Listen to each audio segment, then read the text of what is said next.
Alright, you big bunch of crybabies. So you're saying you don't like the fact that I failed the shiny last time, huh? So you're saying I should prepare better, huh? Fine, have it your way. So if you take a look here, I have prepared a Trevenant. This Trevenant here, Harvest, Skill Swap, Trick, Lepa Berry. Alright? Let's do this. Redemption begins now.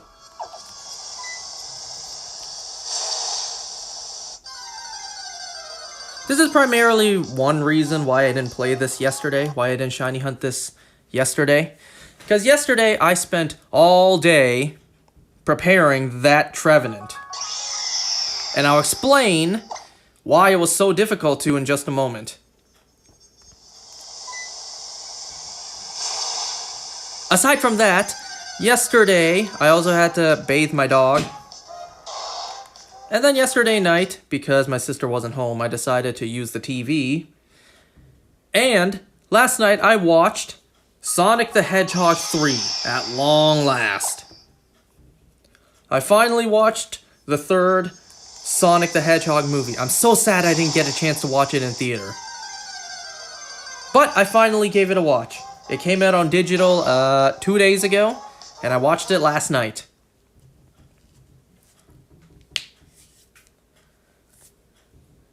And I'll talk about the movie in just a moment, along with, I believe I owe you guys a discussion on the Arcane episode.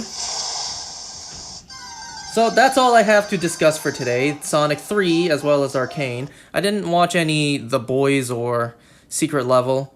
Instead, what I did today was I rewatched the first 2 episodes of Daredevil. So I started rewatching Daredevil. I'm going to rewatch all 3 seasons as well as Defenders in preparation for Daredevil Born Again. Can you believe it's been 10 years? Or by the time Daredevil Born Again airs, it would have been 10 years since Daredevil first dropped on Netflix? Because Daredevil released onto Netflix April of 2015. Wait, is that right?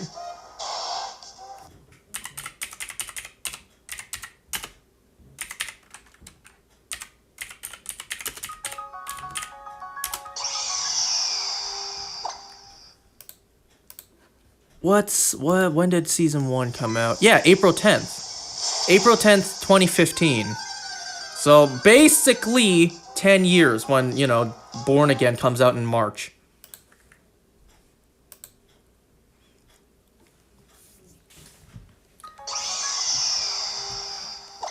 You don't need me to go through all the Daredevil episodes. We've all seen them. Gotta say, though, it is such a blaring contrast. You know, the dark and gritty street-level vigilante show compared to the bright, colorful, you know, at times humorous movies in the MCU.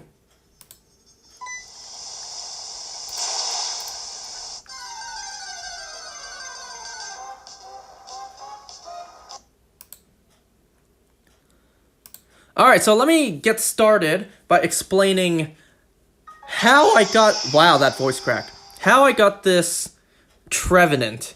How I got this to actually exist. Because it was not easy. It wasn't the hardest thing in the world to do, but it wasn't easy. And it was very tedious, very annoying. It took a lot of time. So first, I need to mention that you have to keep in mind the DS Online, the 3DS Online is dead. So I couldn't just ask someone online to trade me a build. So I had to get this and build it myself from scratch. So let me break down how this came to be.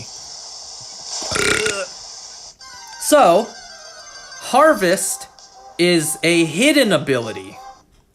And how do you get hidden abilities in this game? You do the SOS method. Now, if you look online on Cerebi, it'll have plenty of information. Long story short, the more you knock out, the higher chance you have to catch one with a hidden ability.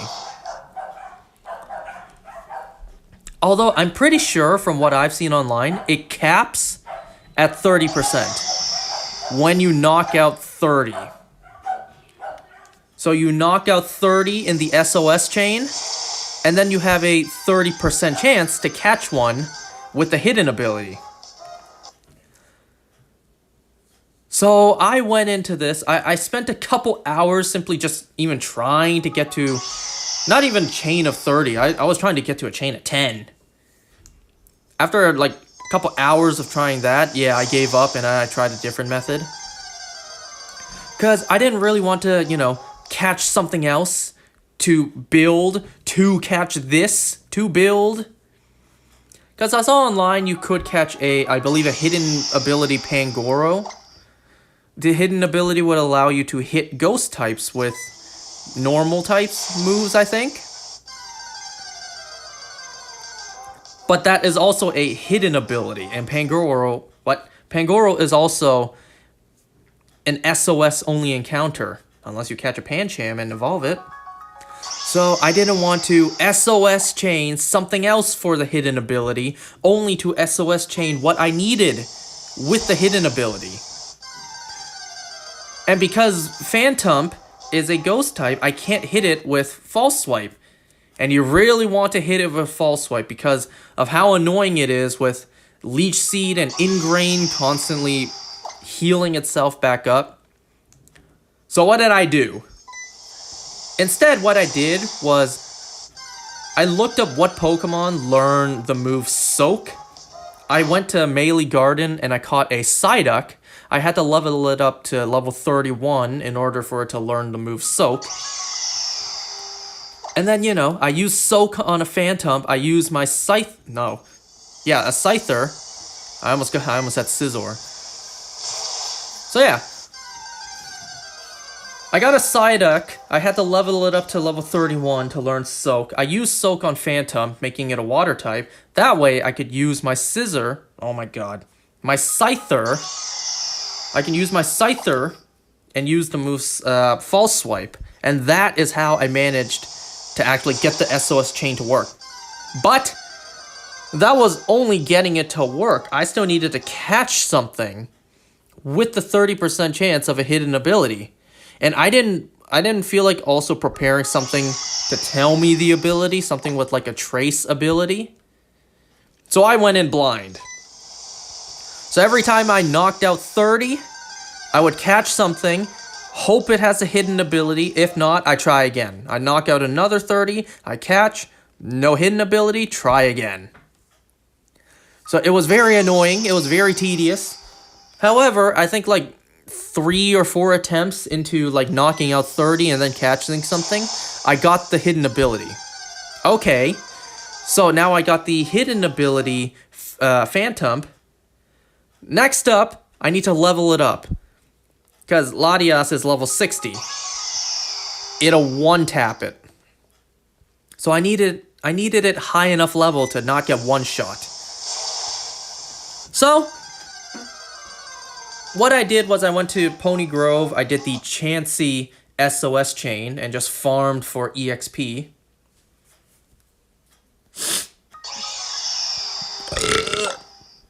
And while I was doing that, I figured, why waste the EXP, right? So what I did was I also leveled up Scyther to level 100. So I actually wasn't planning to making Trevenant level 100. I was gonna stop at like 75, and then I just kept going until like 80 and then whatnot. And then eventually it was level 97, and I figured, fine, I have time today. I guess I'll, grind it out the last 3 levels.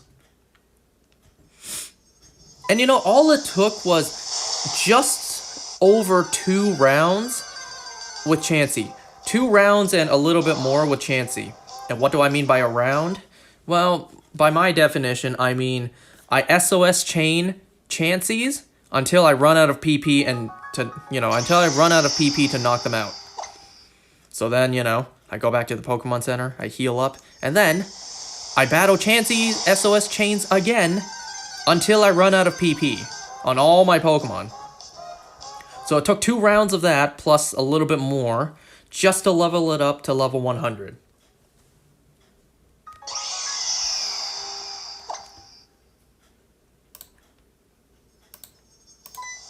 Okay, so now I have a hidden ability, level 100.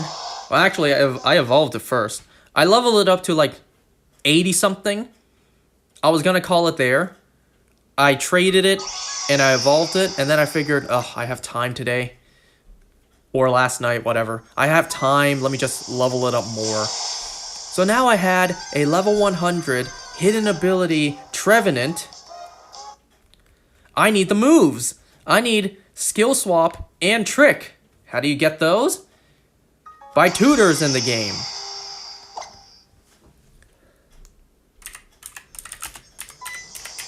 And to get them, you need BP. So I had to go to the battle tree and do a few rounds in order to grind enough BP.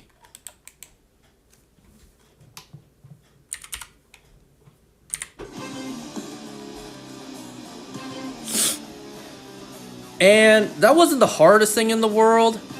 Would you believe I never did the battle tree before this?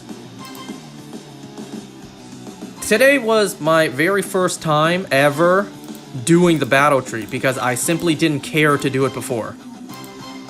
Not one bit. So, you know, I had to do the introduction battle with either red or blue, and then I had to hop in and just do a couple battles, getting 1 BP each for the early rounds. It was like 8 BP for both moves, but however, I somehow already had 4 BP with me, so I just needed 8 more? Yeah. Wait. No, 12. I don't know anymore. I think it's 12. I needed 12 more. So I needed 12 more BP in order to get the 2 moves I needed. And then I finally have the build ready to prevent last time from happening again. So now I have a level 100. I wish shiny, not happening. I now have a level 100 hidden ability Harvest Trevenant with Skill Swap and Trick holding a Lepa Berry. So when shiny Latias shows up again, nah, I'm catching it. So, yeah, I spent all of yesterday preparing that build. I went from like a level 20 something Phantom to a level 100 Trevenant in just a single day.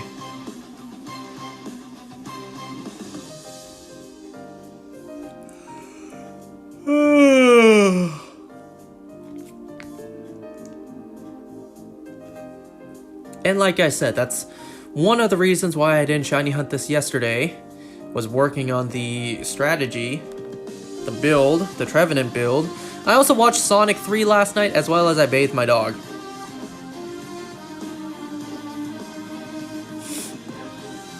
And also, speaking of which, yesterday, speaking of shiny Pokemon, yesterday, I believe it was yesterday. Yeah, yesterday I first got a shiny Machop in Pokemon Go. And then, take my word for this, I didn't prepare screenshots, so just take my word for this. Yesterday, I finally got the shiny Defense Form Deoxys. Remember how I said I basically give up? I give up trying to remote raid pass it because I'm spending too much money. And then I said, well, if I happen to get it from an in-person raid, then great. And that's exactly what happened. The first in-person raid I did for Defense Form Deoxys, I got the shiny. After all the money I spent to do remote raid passes, nope. The very first in-person raid I do for Defense Form, I got a shiny. Well, at least I got it now. Yay, after all the money I spent. So yeah, that was yesterday. today, while no shinies in Pokemon Go, today I did finally get the second shiny Hisuian Zorua. So I'm done. I'm done breeding for all of the Hisuian forms. So I went to check out the list and see what's next, and then I realized, oops, I hunted them out of order. Basculin comes before Zorua in the Pokedex.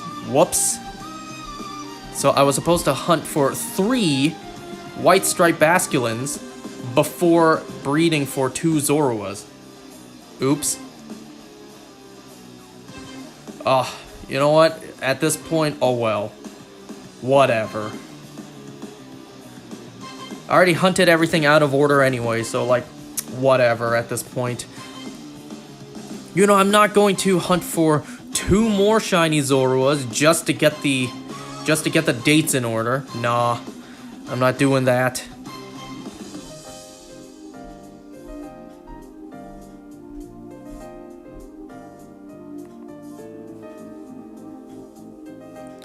So yeah, I'm gonna be trying to do. I'm gonna try to date skip until I get an outbreak for White Stripe Basculin, just because the little, and I mean the very little ass area where White Stripe Basculin spawns in Kitakami. Well, other stuff like Choodle and Quagsire spawns there too. I don't want to phase. I don't want to phase because frankly I'm running out of space in my game. And also because, well, I need 3 of them. So an outbreak would just make it more confined, make it more restricted, make it more isolated. So I'm gonna try for an outbreak.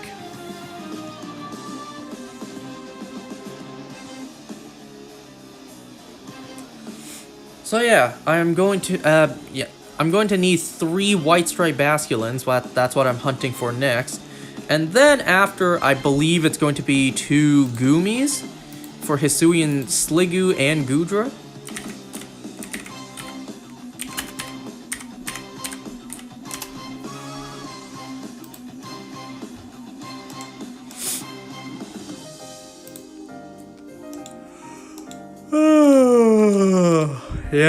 Yes, it is 2 Goomies.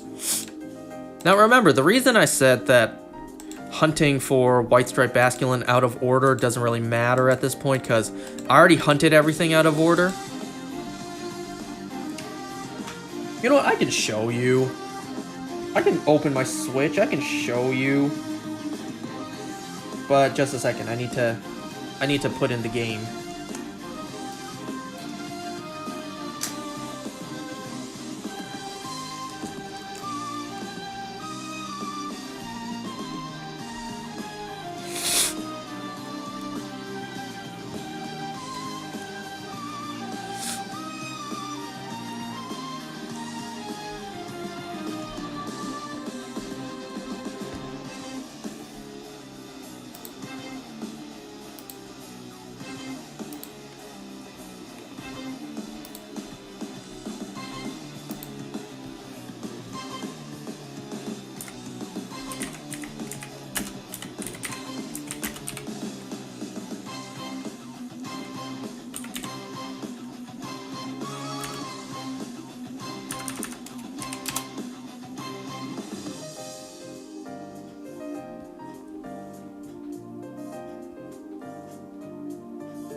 Whoops. Alright, if you take a look right here on my Switch. So this is my box right here of... okay, what this is Pokemon that can be caught in this game, but the only way to get them in Strange Ball is to get them in another game. Now that's different from this box right here, Pokemon that cannot be caught shiny in-game. This is going to be more filled out in the future. But for now, this will consist of all Hisuian forms and, you know, these 3 evolutions. Now the reason I say it's already out of order is because, well, everything before this everything before Hisui and Growlithe, I hunted before Scarlet and Violet came out. Because, you know, I just frankly didn't care to hunt for all of these. Until now. So you can see here it is very much out of order. Basically, all this stuff up here is me just hunting for what I wanted, what I felt like. That's why there's no, you know, Hisui and Avalugg in this. But, you know, now I've changed my mind. So you can tell that this is very out of order. Well, what are you gonna do?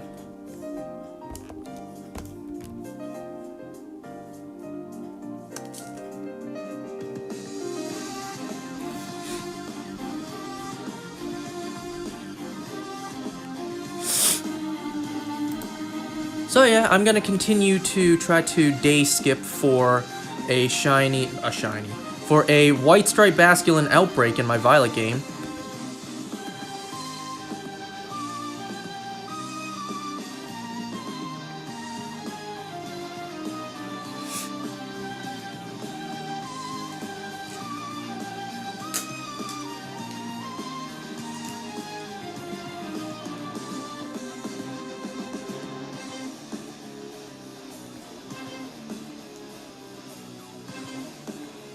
So today, on my day off, like I said, today I watched 2 episodes of Daredevil, as well as I watched that Arcane episode. Today, I did some baking. I had some bananas, so I did some of that. Made some more banana muffins. But aside from that, we had some leftover, like, blueberries. So I thought, hey, why not try a batch with blueberries? And let's try making, you know, blueberry muffins. Yeah, so that's what I did. Actually, today, in the morning, what I did was I finally unboxed my stand mixer. For like over a year and a half, I've had a stand mixer. And I completely forgot about it. I never opened it. And then, you know, events happened where we needed to clean the house. The stand mixer was then put into the basement where I completely forgot about it because, you know, out of sight, out of mind. And then today, I finally remembered, oh yeah, I should probably open that if I'm going to try to do some baking later. So today, I finally remembered to try to, you know, unbox my stand mixer. So I did. I finally opened up my stand mixer. However, I opened it up today only to not use it. Why? Well, because I don't know how loud a stand mixer is. And because I was home today, usually throughout the day when everyone's out of the house, everyone's at work, my dogs sleep. My dogs nap the entire day. And because, given Toby's age, I don't want to suddenly wake him up with a loud machinery noise, give him a heart attack, and die. Because the last time Toby was abruptly woken up by a loud noise, he had like a mini stroke. And you know, I don't want to wake up my dog from a midday nap just to be like, wake up, I'm about to use something loud, so I want you to wake up from me and not that. Alright, you're awake now? Great. So I did not end up using it today. At some point I will, though. A friend of mine said, make bread, make pizza. And then I replied, well, I would need active dry yeast for that. He said, you can just get that at Costco, a giant bag of it. I replied, or I could simply just, you know, buy bread or pizza at Costco. But that defeats the whole point. That defeats the fun of baking.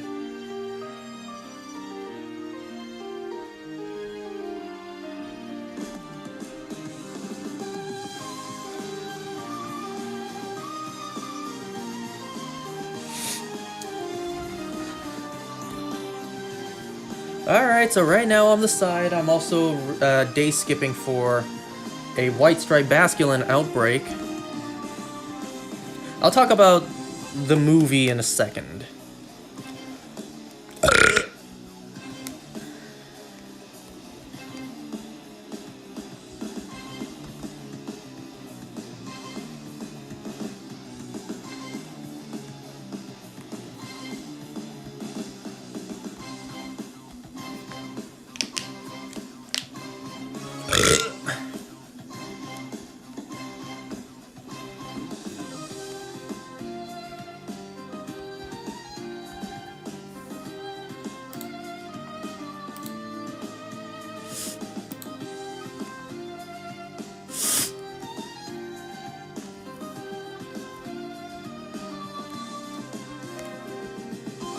God damn it, a friend of mine just texted me. He needs information from me.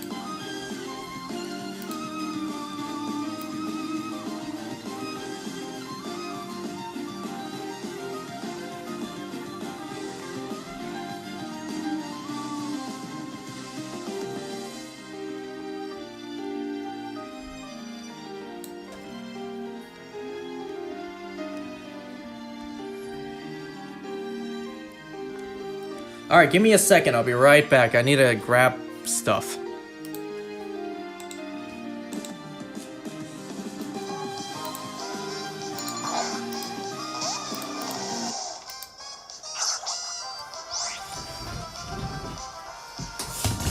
Whoops.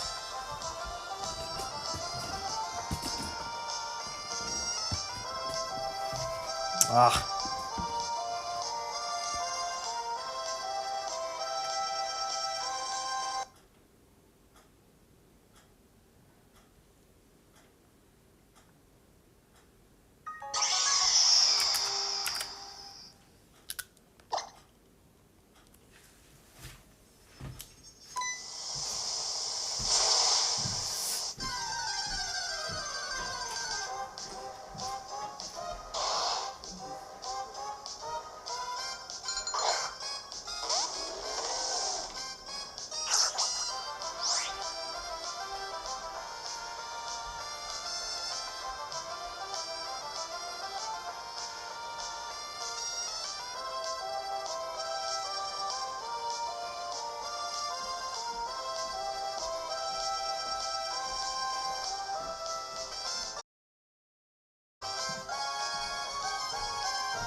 Ugh.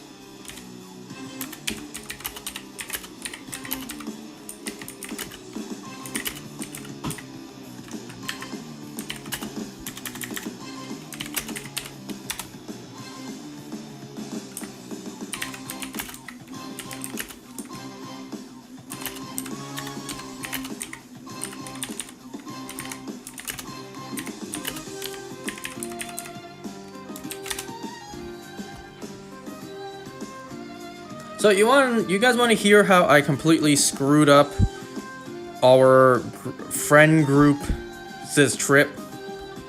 Our trip as a friend group?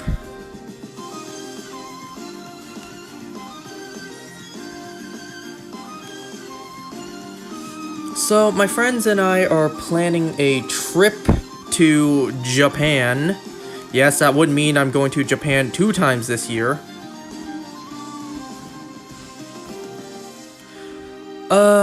Originally the plan was going to be like, I think, April.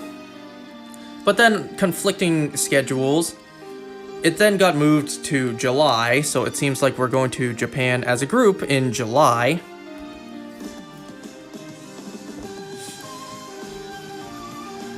So I don't know anything about this stuff. I don't know anything about trip planning, plane tickets, hotel booking. I know nothing about that stuff. Absolutely none. So, you know, I was relying on my friends to take care of all of it, because clearly they know much more, period, in general, than I do.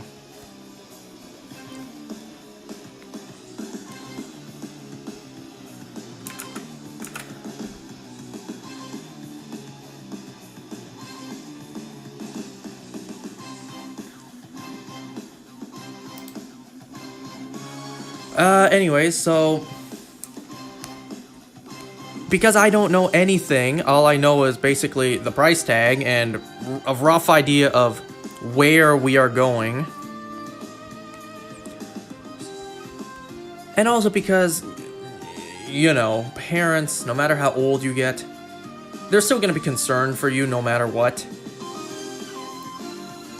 And this trip with the boys, this trip with the guys, is going to be the very first time ever in my life that it's going to be just me and my friends on a trip without the parents, you know what I mean?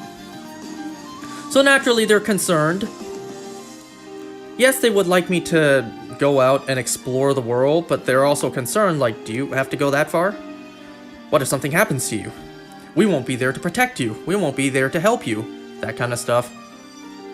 And you know, it's understandable. Parents are gonna do parent stuff. Parents are gonna concern. So I tell them about the trip. I'd be like, I need my passport. They're thinking over it. Of course, they're hesitant. They ask me how much it is, and because I don't understand anything about this stuff, I tell them, from what I hear, from what I understand, it's like a $2,000 trip. They're just like, what? A $2,000 plane ticket? That's absurd. You know how much money we're spending for our Hong Kong trip coming up in like a month and a half? It was like $1,000-something just for that. For like the whole trip. And you're telling me one plane ticket to Japan is like $2,000? No. If your friends haven't booked it yet, tell them to hold off. Because we know people, we can help you find a better deal, because $2,000 to Japan is insane. So I tell them that. I tell these guys, like, yo, did we book the plane tickets yet? Because if not, then hold up a second, because my mom is saying she can maybe find us a better deal.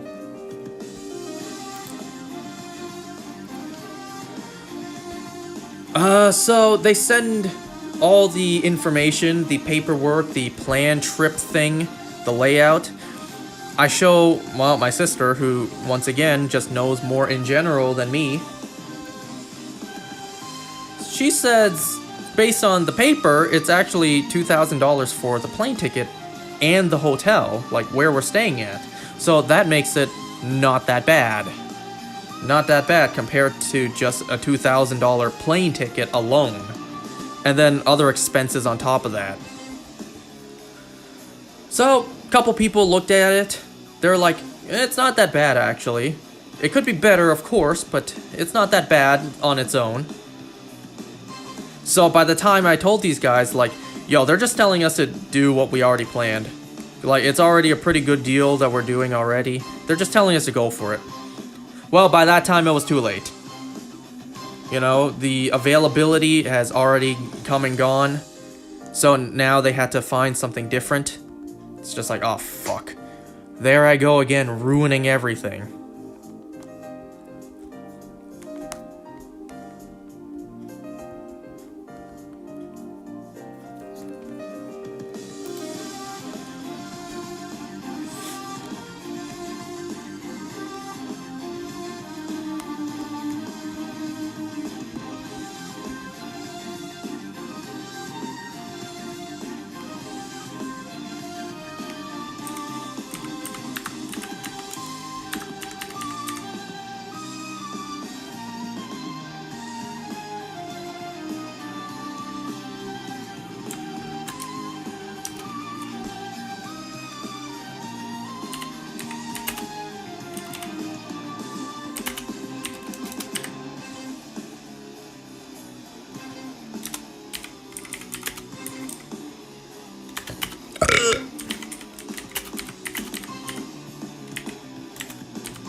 Sorry, they just sent me a PDF file I need to open and take a look at.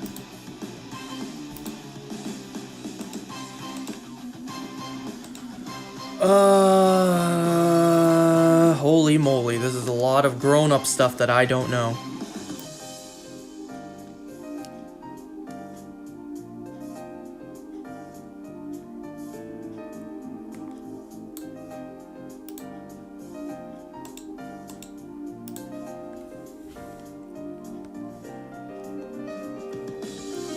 You know, so I'll be going to Japan, to Tokyo, Japan with my friends on July 12th to July 19th. Only, you know, one of the bigger concerns I have is, you know, I'm gonna miss Toby's birthday. Toby is, you know, 12 years old right now. His birthday this July 17th will be his 13th birthday. This could potentially be his, you know, last birthday with us, and I might miss it because of this trip.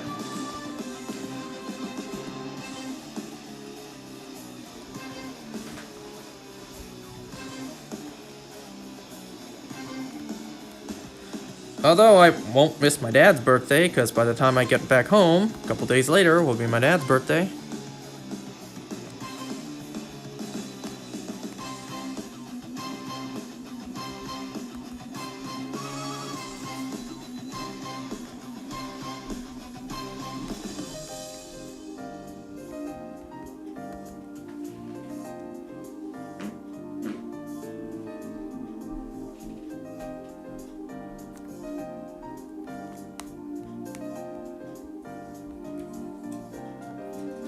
Oh, my dog just walked in. And he lied down. You can feel a thud on the floor whenever he lies down.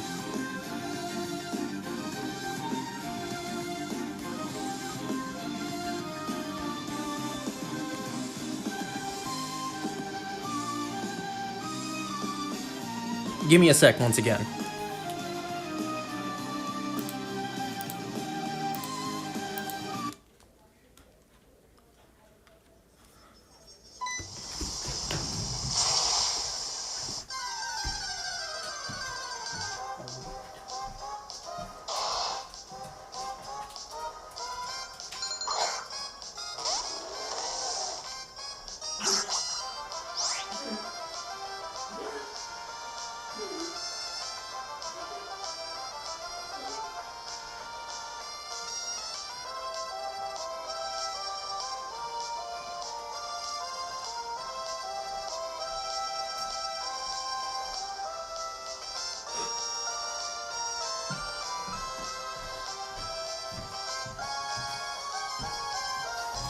Ugh, no shiny? No.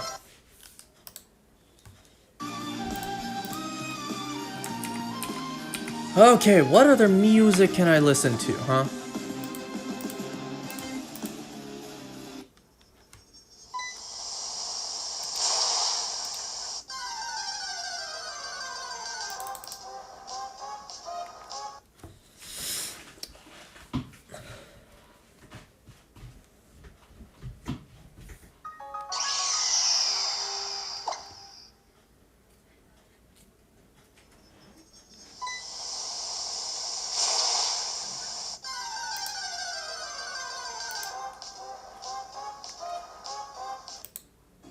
Whoops.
Alright, let's talk about Sonic the Hedgehog 3.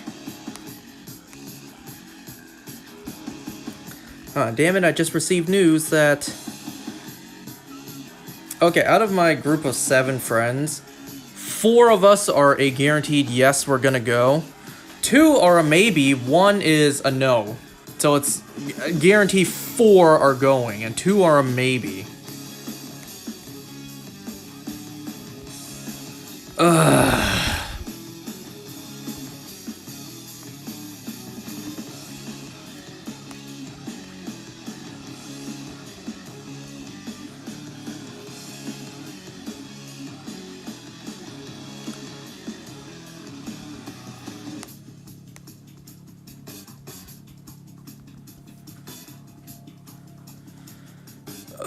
Well, I don't want to put anything out there like, well, if we all can't go, then why don't we change, to somewhere closer? Somewhere like, I don't know. Well, I can't even say LA right now. What about somewhere like, I don't know, a lot of people saying Vancouver.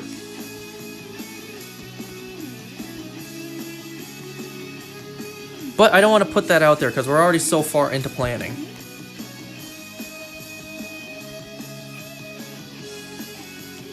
What a mess. What a mess it is planning a trip with friends. Compared to planning with family. Because you have so many different schedules to work around.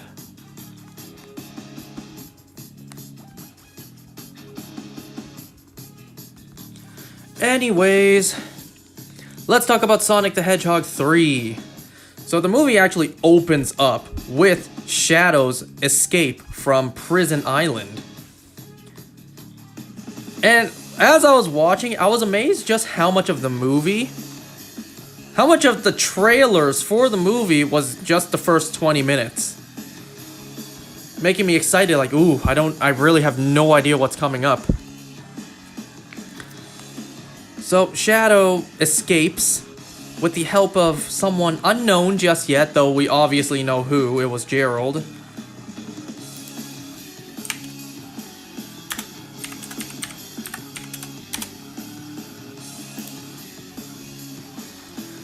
So back over in America, Green Hills, Sonic, Tails, and Knuckles are having a race, but it was really just a ploy to get Sonic out of the way in order to plan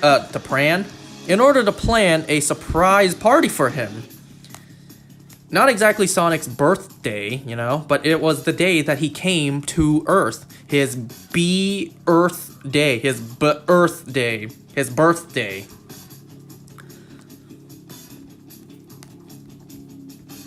Over in Tokyo, I think, Tokyo, Japan, Shadow is moving down like the Shibuya area. I could be wrong about that. And then he's surrounded by gun agents, and the gun agents lose badly. So Gun on the America side calls Team Sonic for help. We see Kristen Ritter's character, Jessica Jones herself. Kristen Ritter's character, what was her character's name again?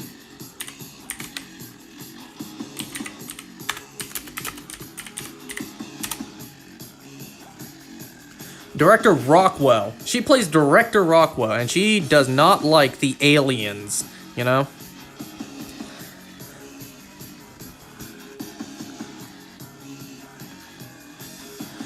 So they get Team Sonic's immediate help. It's pretty funny. The characters are like, who agreed to that name? Team Sonic. Why not Team Knuckles? So yeah, they fly over to Japan with one of the ring portals. And then, we see the scene that was pretty much the entire trailer. They meet Shadow in Japan. They all get their asses beat. And then, it's the scene following that. So, Shadow hops on a motorcycle with a gun! Shadow with the gun! He rides off and Sonic chases him. And then we get this awesome chase sequence. I don't know if the Japanese guy in the truck that Sonic just blew right through was a cameo from anyone. I'm not too sure about that. Maybe it was just an extra. Would have been an excellent opportunity to get a cameo from one of the Sonic creators. Just saying. You know, assuming that wasn't the case. Because I don't know who that person was.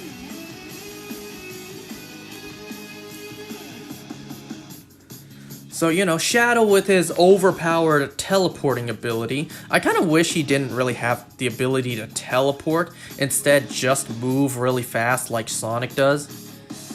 Because with the power of teleportation, it is kind of overpowered. Oh well, it's the film we got.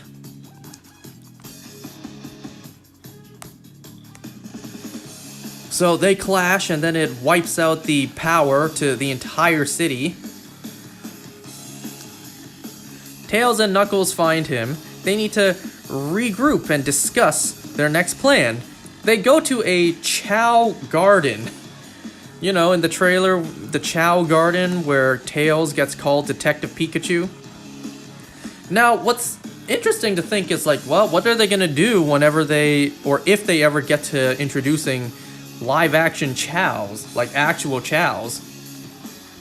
Because Chows are like a marketable, you know, brand in the universe. I will accept the answer of, you know, whoever owns this IP was inspired by real life alien Chows. I will accept that answer. What I really don't want is, you know, for it to be a coincidence. Like, hey, my mascot characters that I created on my own, they actually exist out in the universe. Hey, how about that? So I will accept if, you know, whoever is the person responsible for the Chow IP in universe, that person was inspired by actually seeing a real life Chow. I will accept that answer.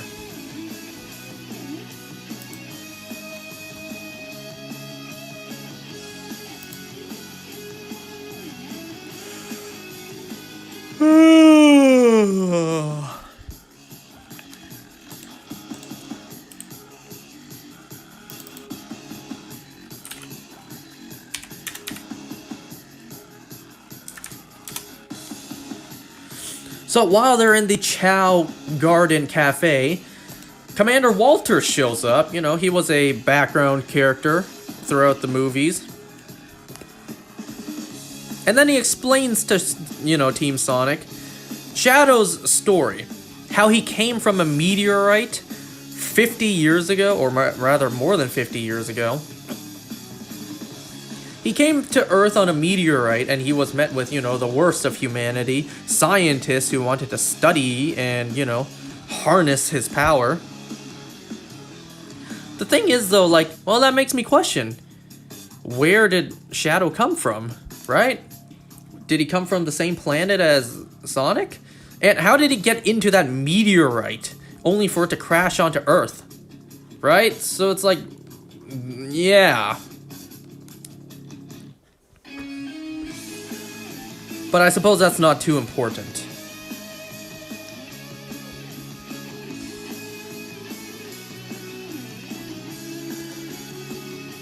There was also this theme throughout the whole movie about, like, you know, not changing who you are despite your hardships. You know, the fact that Sonic lost Longclaw at such a young age, that didn't change who he was. Shadow, on the other hand, it completely changed who he was. The loss of Maria Robotnik.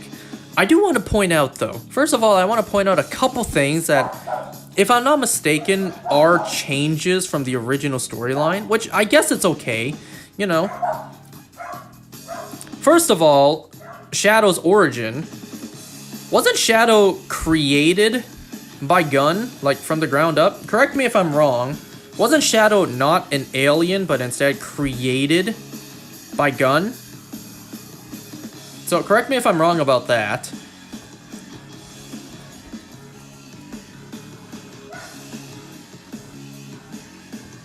And I guess I'll point out some other differences as we go along.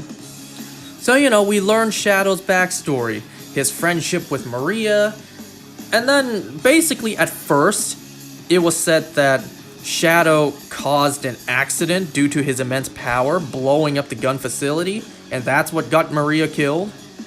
we learn later on that's not the case. Anyways, back at the Chow Garden, Eggman's egg drones attack, and then Commander Walters actually dies from it. We get this masked motorcyclist who comes in and takes down the drones. Sonic and friends follow, and it turns out, to no surprise, it's Agent Stone. You know, our characters are confused at first when it came to the egg drones. Like, I thought Robotnik was dead. It's not explained how he survived the fall from the second movie, but he does, somehow. So, Agent Stone leads them to a dock where this crab machine comes out of the water. They go in, and then we see a defeated Robotnik just watching TV, watching what? Spanish soap operas? Spanish love dramas? What's pretty funny is, in the soap opera or whatever he was watching, we see the actor Cristo Fernandez. We just saw him as, the bartender in the Venom movie. Venom: The Last Dance, as well as, we saw him long ago for No Way Home. So, it's pretty funny to see him. It's like, hey, it's the bartender from Venom. Robotnik, he's defeated now. He's fatter. He's got hair. But he doesn't care what people think about him. Because when is he ever? At first, Eggman doesn't care to help Shadow and crew deal with another alien. He does care, however, when he learns an imposter is using Eggman's drones. So then he decides to join forces with them. And just like in the trailer, on one condition: if Sonic gives him one of his supercharged quills.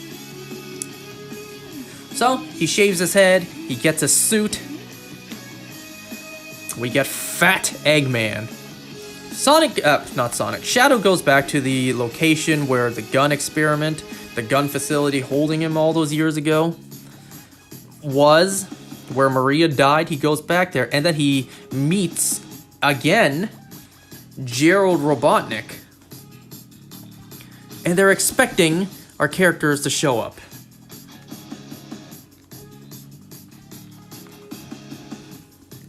So our characters go over there. At first I was questioning, how'd they even know to go there? And then I realized, Eggman probably was able to track his own drones.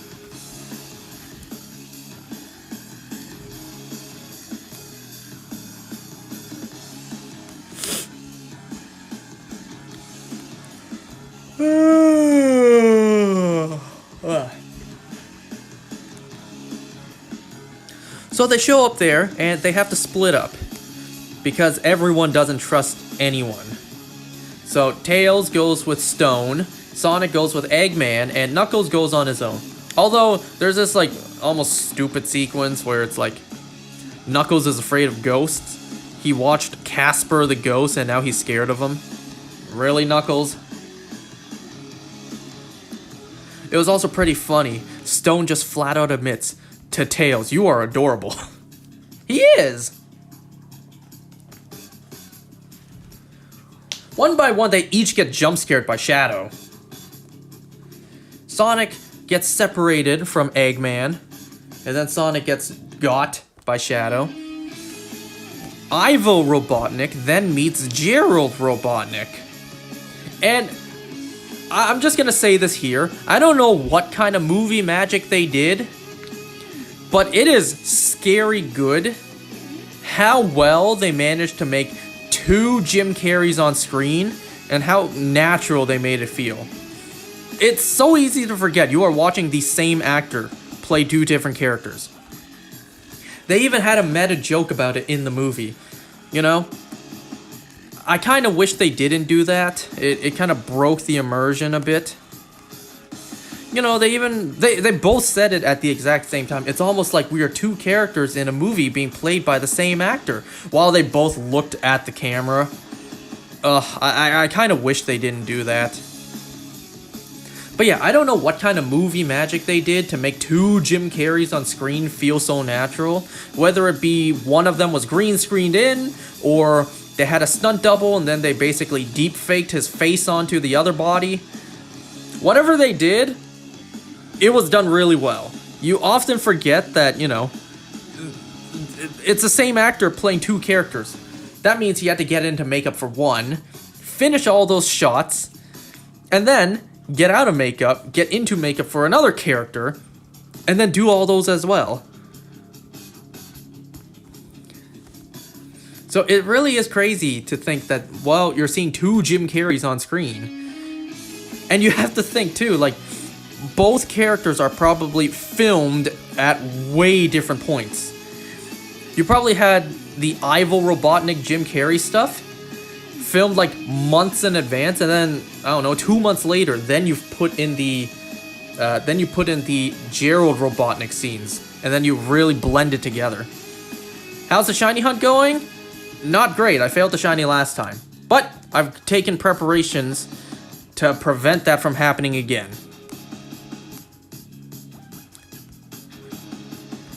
So when the shiny shows up again, I'll be ready. Could it be right now? No.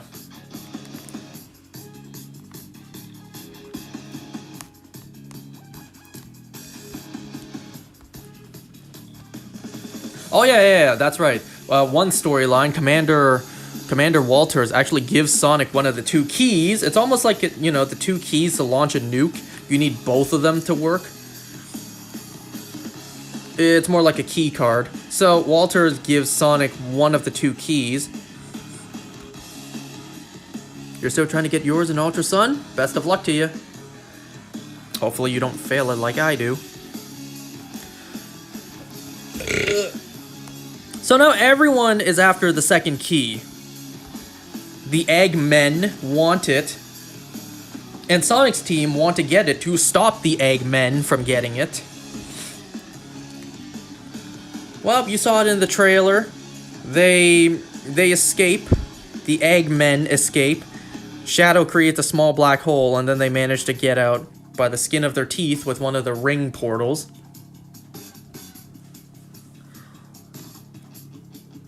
What's pretty funny is the fact that, why am I blanking on his name? Tom. Why'd I blank on his name? Tom and Maddie. Let's say Team Sonic left for one day. They left to Japan for one day, and then they met up with Robotnik, and then they went after Shadow. Let's assume it's been one single day. These two did so much. They built sculptures, they baked bread, they took up knitting. It's like, geez, guys, it's been one day. I'm assuming it's been one day, and you guys are this bored without your kids, quote unquote kids.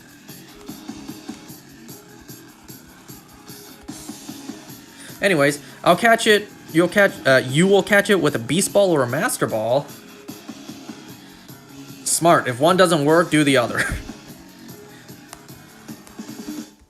Oop, the music's done.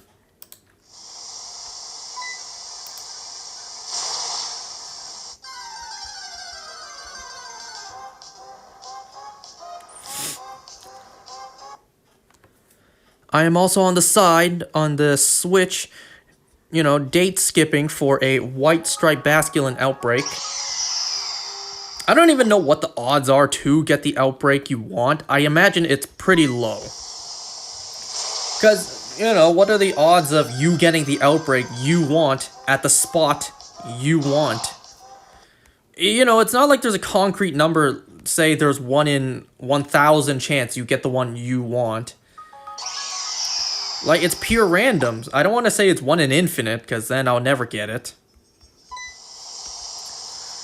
You know what is 1 in infinite chance, though? You being born.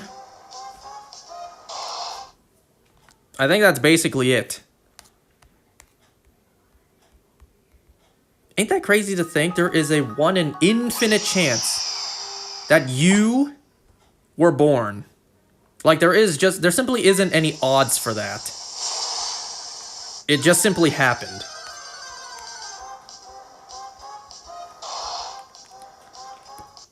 Anyways, you're already at 1410 soft resets. You're also playing on Sword and Shield, trying to get a shiny Buzzwole in the Dynamax Cave.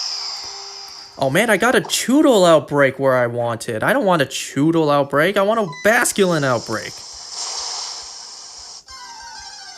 Anyways, yep, good luck to you. Buzzwole's not too hard in Dynamax Adventures at the very least.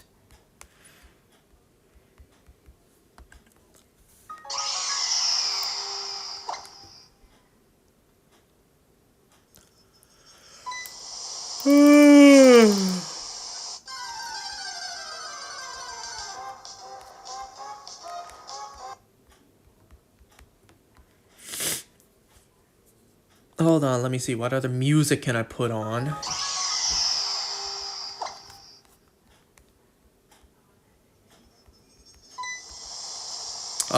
Because this popped into my head, I'm just gonna play it.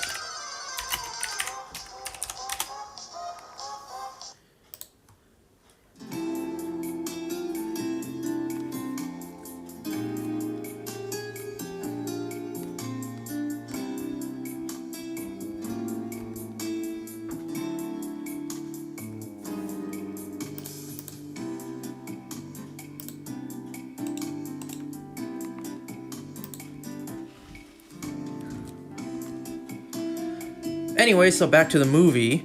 So they hatch a plan to break into the gun headquarters to steal the other card, the other key card. Wait a second, there was also that sequence. Where, you know, the Eggmen needed to fly across the planet to get to the gun headquarters, so they had time to kill. What were they gonna do? Well, they did these impossible scenarios that clearly were VR, because they were inside of a ship, and they also didn't have time to do all that stuff. So we see Ivo interacting with Gerald, doing stuff like riding a bike, watching fireworks, Gerald playing Santa. I was really questioning, how on earth is that gonna fit in the movie? When that was in the trailer, I'm like, how is that a scene in the movie? How does that fit into the movie? Well, it's a montage like this. And then, you know, poor Stone. Poor Stone, you can tell he cares for Robotnik deeply, but then Robotnik, being who he is, just doesn't see it. I was really scared. Let me tell you, I was terrified if they were going to make it a gay relationship. I was terrified if they did that. Thankfully, though, they did not. Thank you. Because, and people actually were asking this throughout, like, you know, the previous movies, interviews, and, you know, like, is there any sort of tension between Robotnik and Stone? Is there any sort of romantic tension between them? It's like, my god, please don't even put that out in the universe, please. But it's like they're almost teasing us with that very idea in this movie with certain scenes. Because Stone, he was actually jealous. He was jealous of, you know, Eggman's relationship with his grandfather. Well, Gerald reveals to his grandson that in exchange for his freedom, he gave Gun the most powerful weapon humanity has ever built. And that's also where he's been this whole time. Eggman even asked that, like, where have you been all my life? Wait a second, where have you been all my life? Gun locked him up for 50 years. They blamed him for, you know, what happened at the gun facility.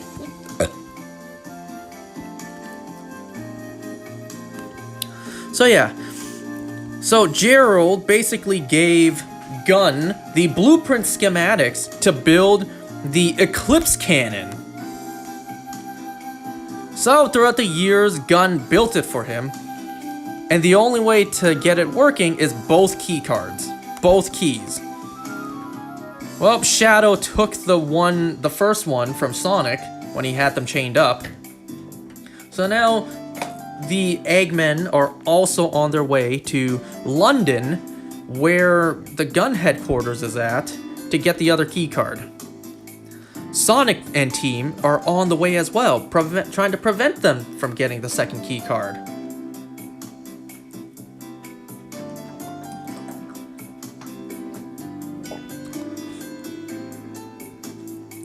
So they need to come up with a plan to get inside because the gun headquarters has a force field that will vaporize Sonic if he doesn't go in fast enough, which he can't go in fast enough.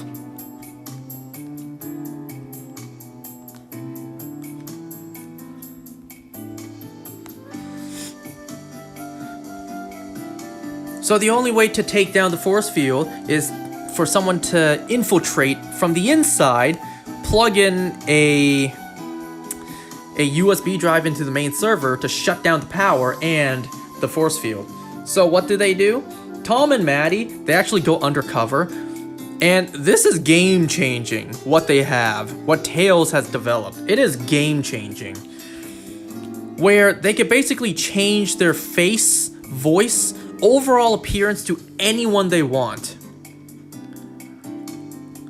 So at first, Maddie changes into the appearance of her sister, Rachel. And that's actually how they got the actors back, which I find pretty funny. They came back to play their characters, but not really. They're playing their characters being played by someone else.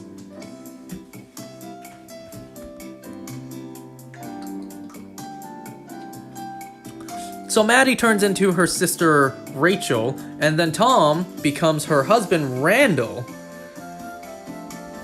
They go in, they try to get in. There's a lockdown, and then, fake Rachel uses some of her swagger attitude to get past the front desk. And then, like I said, this is game-changing because the little device Tails developed to change appearance can change you however you want. Because in order to actually get in, Maddie changes into Director Rockwell to mimic her voice. But then it's like, you don't even really need... You just barely need to know someone's appearance, and then you can change into them. Like, that's pretty overpowered tech that I'm betting will probably not come back. Anyways, they get in, they put in the USB drive. However, they're too late because somehow the Eggmen got in before them. How did they get past front desk? Not explained. They probably did some sort of like invisibility cloaking to get in.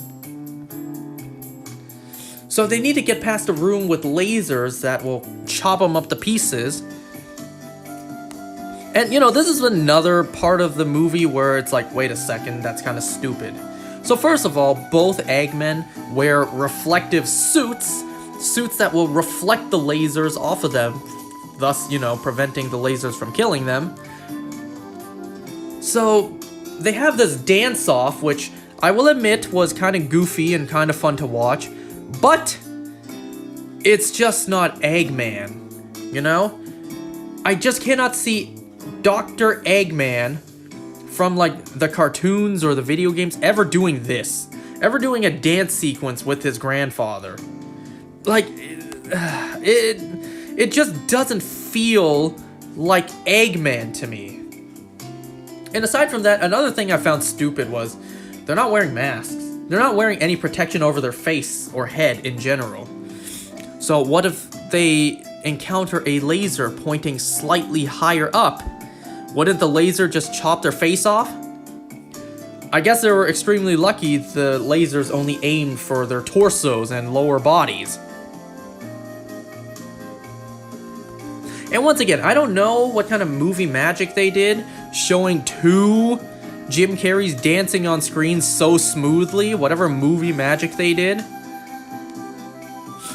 But yeah. So they got to the end, the keycard is right there. They're about to get it, so Sonic has to panic and he has to run in. So he has to jump. By the way, Knuckles is on the Big Ben, waiting for his cue to break glass in case of emergencies.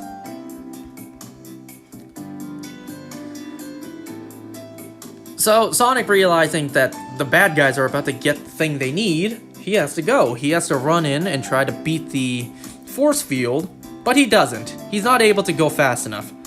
Until Tails shows up and gives him a little toss to make him go a little faster. A part of me was thinking, well, Tails, you caught Sonic mid-air. You spun around like 3 times to build momentum and then you threw him. Wouldn't spinning around slow you down? You know, it's the price to pay. You pay a little bit of time only to make yourself go even faster. But it's like, wouldn't that have slowed you down? I don't know. Whatever. Sonic makes it in. He intercepts the 2 Robotniks from getting the card.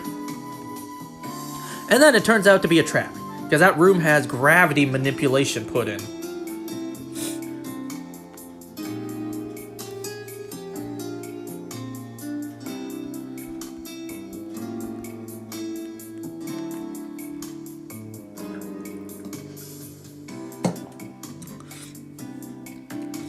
So, yeah, the 2 Eggmen are... The 2 Robotniks are on the floor with like high gravity. Sonic is floating in the air with low gravity. A bunch of gun agents come in, pointing weapons and escorting in Tom and Maddie. But so is Tails. How'd they get Tails inside? I thought Tails was still outside in the air after he threw Sonic in past the force field. So wouldn't Tails have been outside, flying above, outside the force field? Like, how did they get him? And how did they get him so fast to where they were able to escort him deep into the building? I don't know, that part kind of made no sense to me. So, Director Rockwell stupidly didn't realize, like, wait a second, there were 3 of you.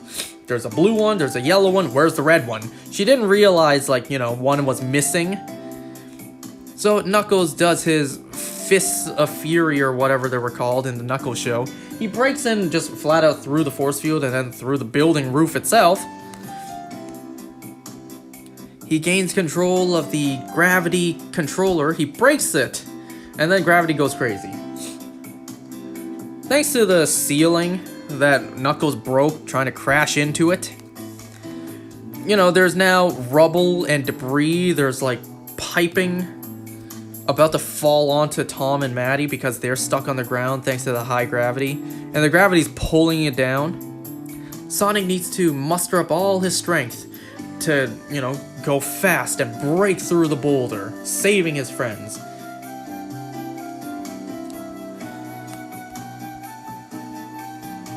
Rockwell and Robotnik are crawling towards the keycard trying to get it. Once the gravity was turned back to normal, well, Rockwell grabs it real quick and runs off.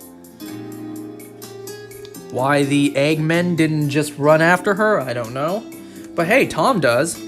Tom gets the idea. He can intercept her wearing the face of Director Walters, or Commander Walters, to convince her to give him the card. He's like, you thought I was dead? I'm not gonna let, you know, that key card out of my sight for nothing. Please hand it to me. That's an order, Director. And that's basically the last time we see her in the movie.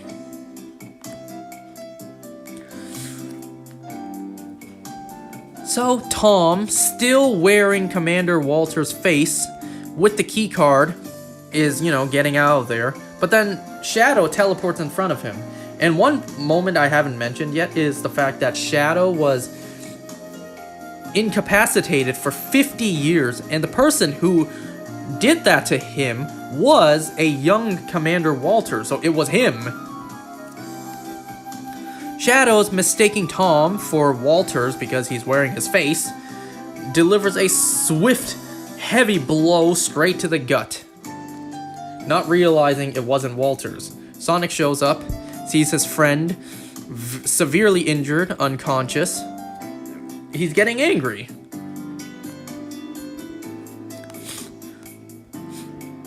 Shadow takes the second keycard, teleports away. Well, what happened? Now the Eggmen, the Robotniks, have both keycards and they're able to take full control of the Eclipse cannon and take it out into outer space.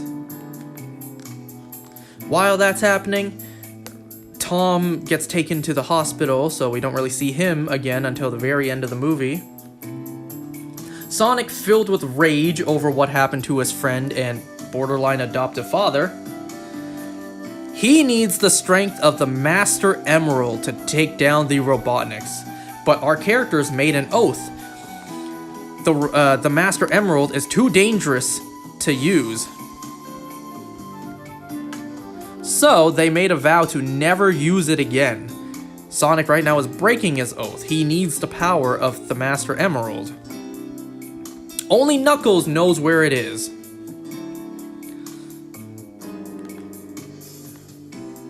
Well, Knuckles gives in and tells Sonic where the Master Emerald is. Knuckles even warns, like, the Emerald is protected by the bravest warrior in the galaxy. If you want it, you will have to best him to get it. And immediately I could tell, Wade. It was Wade. It's Wade Whipple. He's tasked with guarding the Master Emerald. And how stupid is that, honestly? No offense to Wade Whipple, I love the guy, but like, he is guarding one of the most powerful items in the universe, and he uses it to play hockey on top of the police station rooftop. Really, Wade?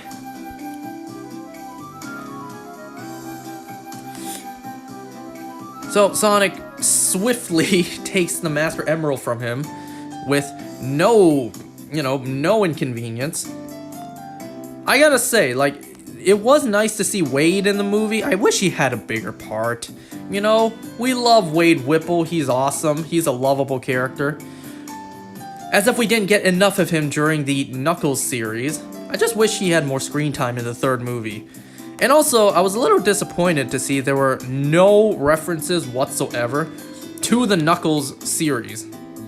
So you could basically just go from Sonic 2 to Sonic 3 without watching the Knuckles series, and it would impact nothing.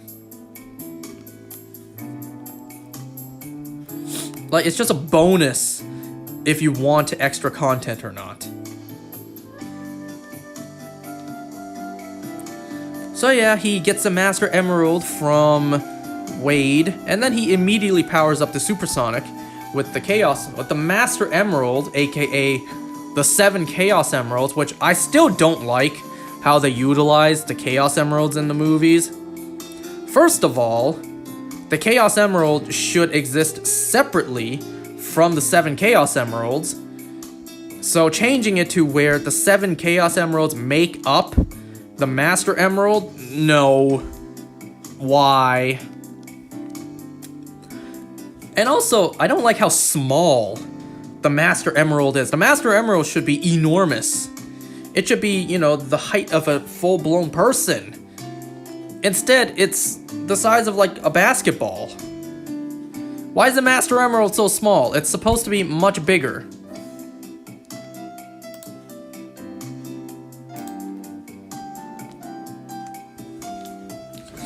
So anyways,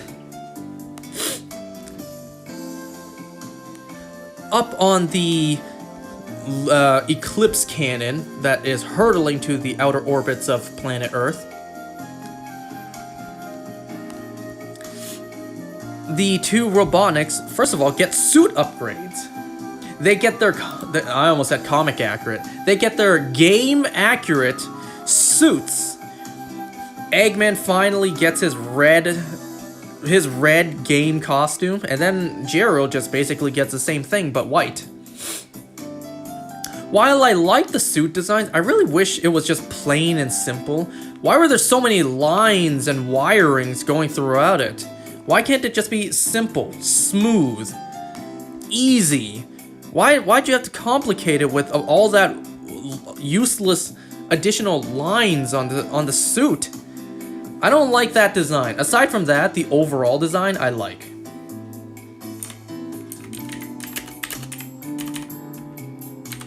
And I gotta say one more thing. Another thing that really pisses me off about Eggman in the live action movies, he doesn't cover his eyes. In the games and cartoons, Eggman always has glasses over his eyes. We don't see his eyes. So whenever he puts his goggles over his eyes, he looks damn near perfect, like Dr. Eggman.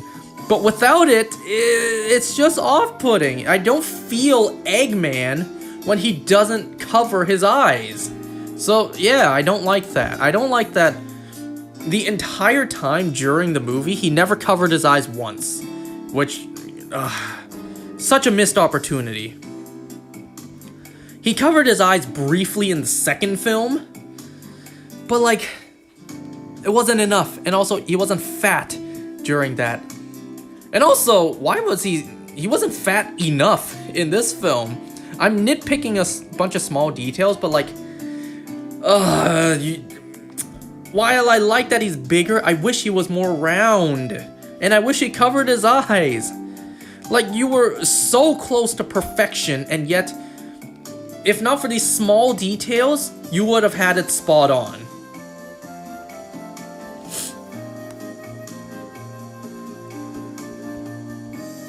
Yes, he's missing the big red nose, but like certain angles he does look like he has the red nose, which I'll point out as we get there. So yeah, the Robotniks get their suits. And I forget if it was this moment or a little later, like a couple scenes later, where Gerald finally reveals his true plan, his true intentions. Because there was also that scene where Stone, first of all, was washed away. Like, poor Stone. Dude deserves better. And also, poor Guac. He was making fresh guacamole with Shadow. Poor Guac. All of it went to waste.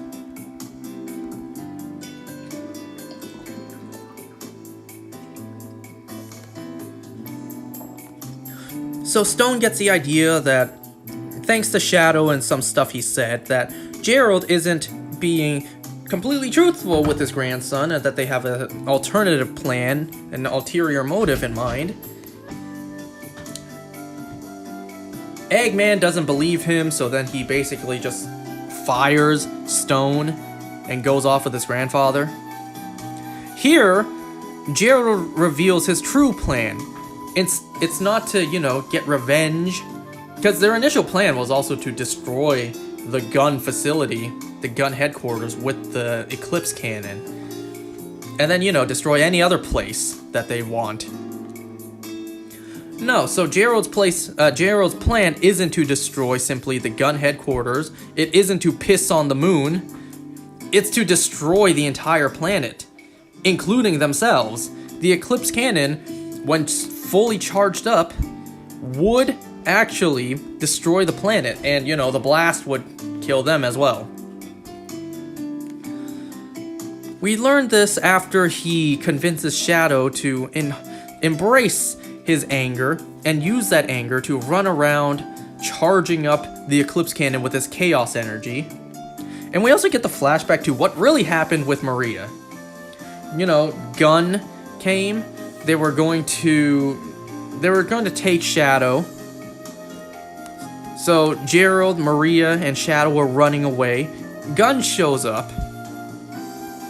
When they opened fire, they were going to open fire, but then Commander Walters, a young Commander Walters, stops the gun agent from, shooting a kid.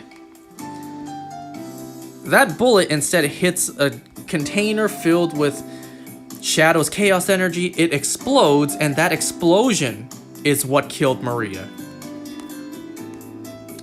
And thus, Gerald was blamed and he was locked away, so was Shadow. So that there alone is another change from the source material. Instead of a gun agent just flat out shooting and killing Maria, it was caused by an explosion. While it is a bit of a shame that they changed it, I guess for a children's movie, you know, shooting a little girl in the back to die may have been a little too much for a kid's movie. So it's like, while I don't like it, fine. I'll take it. I'll accept.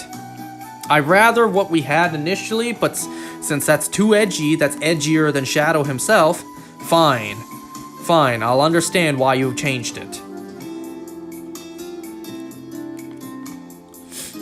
So yeah, with the Eclipse Cannon, Gerald's plan is to kill everyone, including themselves. Shadow, of course, has some reservations about this. So, Supersonic is approaching. He and Shadow get into a fight.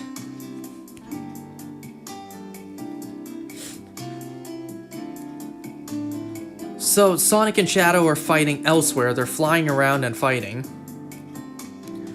Well, first of all, Sonic takes him out into space, and then Shadow literally punches the Chaos Emeralds out of him.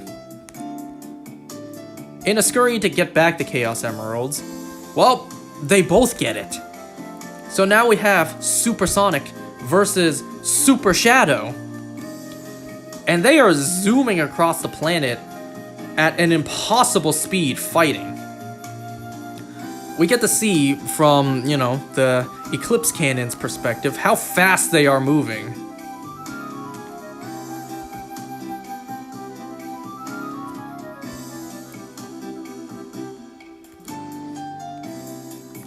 So by now,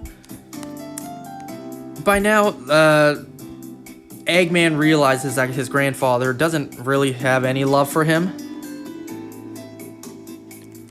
As well as, you know, destroying the world is bad, so he turns on his grandfather and tries to stop it. And then they have this like nanotech fight. This fight where they just form nanotech constructs. There was one pretty funny line. It's like, ooh, a giant hand, huh? Reminds me of the time I watched Green Lantern in 2011. Man, the jabs at the 2011 Green Lantern movie. It was so out of left pocket, but it was so funny as well. So then they have this stupid fight between them where they use nanotech to form weapons of themselves. Gerald uses the nanotech to form like scorpion pinchers and a tail. Eggman uses it to form like praying mantis scythes.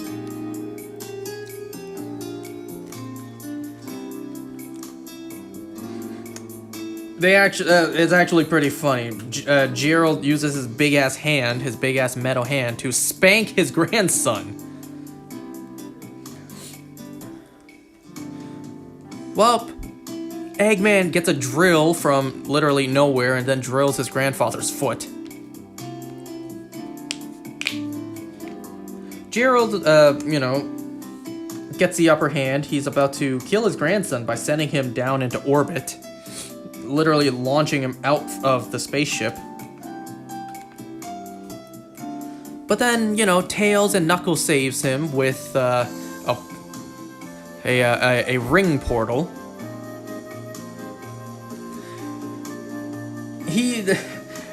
Eggman uses the now golden Sonic Quill to poke his grandfather's buttocks, and that launches him straight into the Chaos Energy, killing him. Now they need to find a way to stop the Eclipse Cannon. On the other side, though, Sonic and Shadow are fighting. They end up at the moon. Sonic is about to enact revenge on Shadow for hurting his friend, his father, Tom, landing him in the hospital. But then Sonic stops himself because he realizes the rage is consuming him, just like it consumed Shadow. And he doesn't want that. So he stops and gives up the fight. Sonic and Shadow have a talk where, you know, Shadow realizes that this is wrong. He needs to help fight against destroying the planet, because this is not what Maria would have wanted.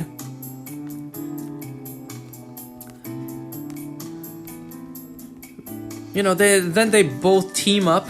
They both turn into super versions of themselves. And then to my surprise, this caught me completely off guard. Live and Learn started playing. That's the name of the song, right? You know, that Sonic meme song? I don't know why I never considered that song would play, but I just never thought about it, so it caught me completely by surprise. And then we get this awesome CGI sequence where Super Sonic and Super Shadow flying towards the Eclipse Cannon. A bunch of robotic drones are sent after them.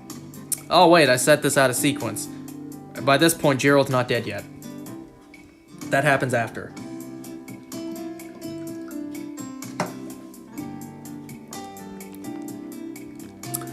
So they sent a bunch of drones after them, and then we get this awesome CGI fight where Super Sonic and Super Shadow fight off all these drones. It was spectacular. While they're busy fighting off these drones, now Gerald spanks his grandson, almost kills his grandson, and then gets saved by Tails and Knuckles. And then Gerald dies. Has it already been half an hour? It has.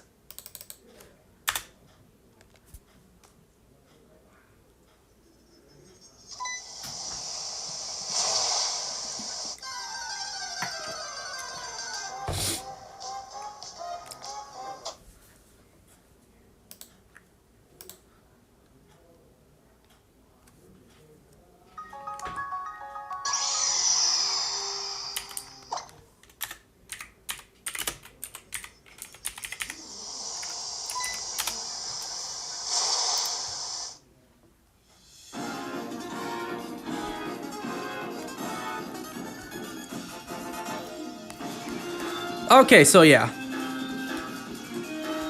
So they need to stop the Eclipse Cannon. But the cannon's about to fire, so Super Sonic and Super Shadow get into the way of the blast.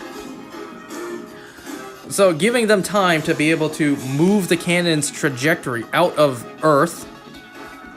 Just move it away so it doesn't hit Earth.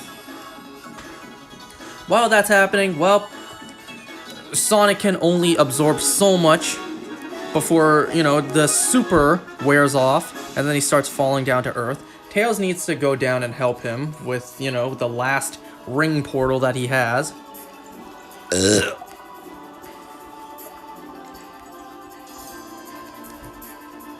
So, moving the Eclipse Cannon out of the way. Yes, Earth is saved, but then, you know, they accidentally pissed on the moon. So, damn near a third of the moon is destroyed, and they never cover this. They never cover this again. No one in the movie ever mentions again that the moon is destroyed. They never covered it again.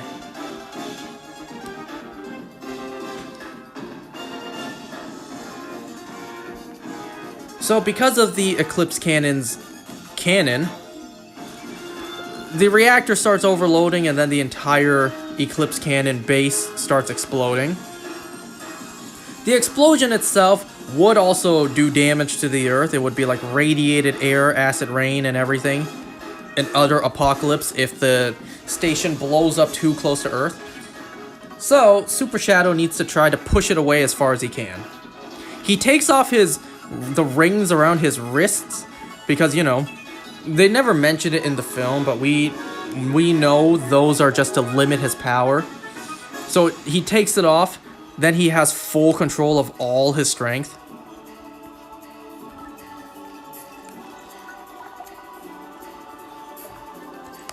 So Eggman needs to try to control the chaos energy to give Shadow enough time to push away the space station. And at this moment, even without covering his eyes, he really did look like Eggman. It even looked like he had the red nose, too. Well, with Eggman's last action, he decides to live stream to Earth. You must have some amazing Wi-Fi connections. So he live streams to Earth, and then now, you know, he's thanking Agent Stone, calling him a true friend, how he'll miss his steamed Austrian goat milk lattes.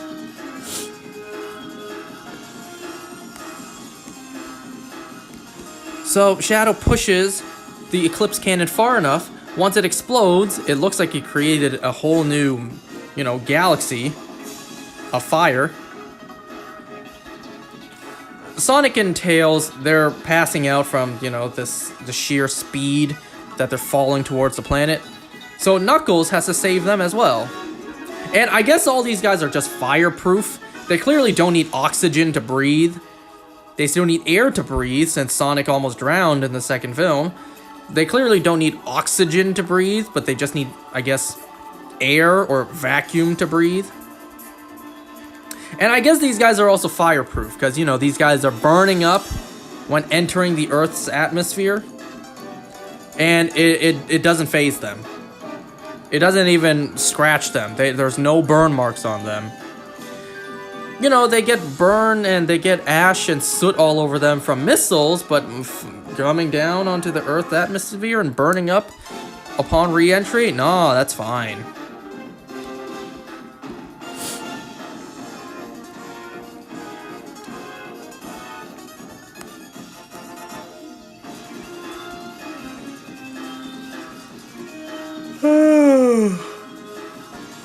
So, with the explosion, it's presumed that Shadow and Eggman are dead. I really hope that's not the case. I really hope they didn't kill off Robotnik. Though I will admit, it is kind of hard for them to survive this one. I'll touch back upon that in a second.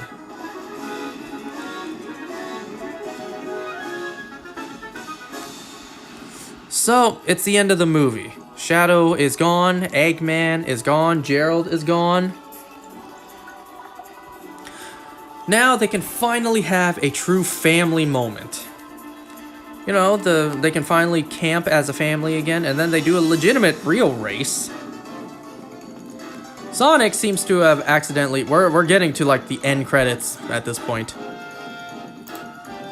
Sonic, at this point, accidentally ran so fast that he ended up at, New York State or whatever. And who does he encounter? Now, I did not get this part spoiled. I got half of it spoiled, but I did not get this spoiled. He sees Metal Sonic. And not just one. He sees an army of Metal Sonics.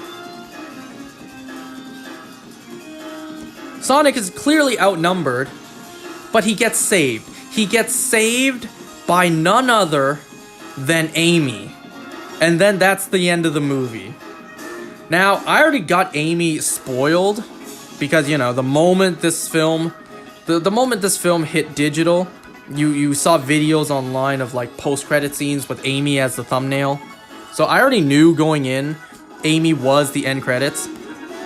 However, I did not get Metal Sonic spoiled. So at least it was still half a surprise. So Metal Sonic was a complete surprise to me, but not Amy. I already knew Amy was showing up. I am so excited to see Amy. Finally, she is one of the core characters that we've been missing this whole time.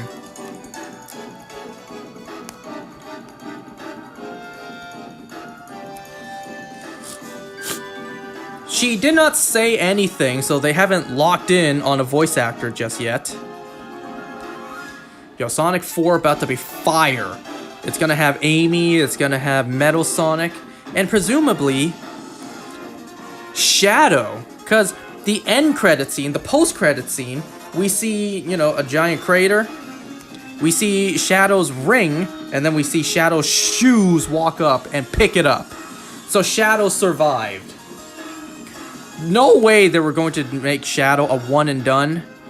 Especially when he's voiced by Keanu Reeves and just how awesome Shadow is as a character. Which they also had a really missed opportunity in this film as well. If they told a meta joke about both Robotniks being played by the same actor in a movie, they really missed the chance to have Sonic comment on the fact that Shadow sounds a lot like Keanu Reeves, since he was a huge Keanu Reeves fan in the first movie. So such a huge missed opportunity there.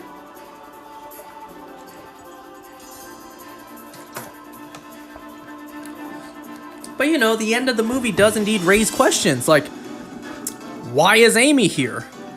Where did she come from? Who built Metal Sonic? Because normally it's Eggman who builds Metal Sonic, but he's now presumed dead. So who built Metal Sonic? Why is Amy here fighting Metal Sonic?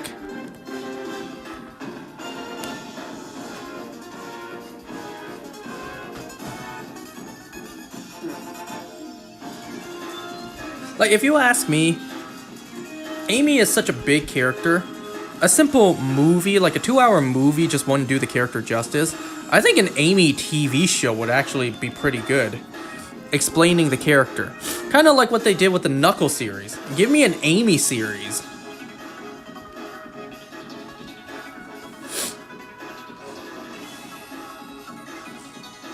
Although, you know, they're not gonna make you have to watch an Amy series just to understand the character in the next movie.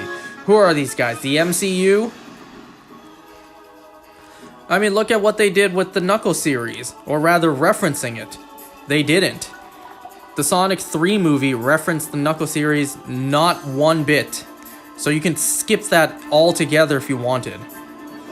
So even if they did give us an Amy series, what's stopping them from doing the same thing?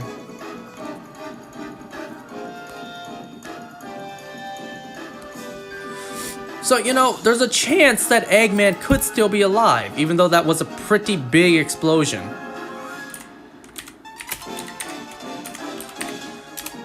You know, the fact that Shadow can teleport.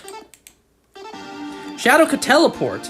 So maybe after he pushed the space cannon, the Eclipse cannon far enough, he teleported into it, grabbed Eggman, and teleported back to Earth.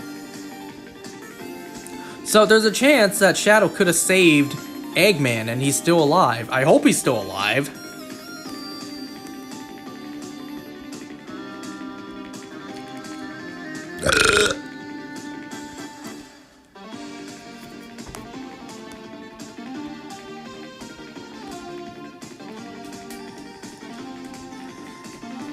So there you go.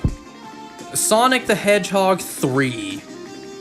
And I really also wonder, like, isn't this a pretty big change from the source material as well? How instead of Space Colony Arc, we had the Eclipse Cannon, right? So we did not touch at all the Space Colony Arc story. Instead, that was just a gun facility on Earth.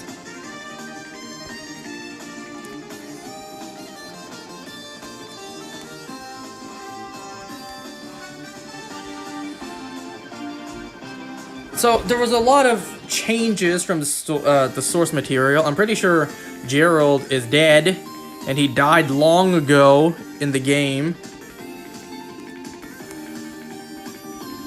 Like, I don't think at any point, you know, Eggman ever interacted with his grandfather. The ending credits were actually quite nice. It showed, like, you know, pixelated polygons version of all the characters, as well as the song. What's it called? Run It? Yeah, Run It. I like that song. I like the way it sounds. Now, the song Run It is by Jelly Roll. Never heard of him before. But hey, I like the song at least.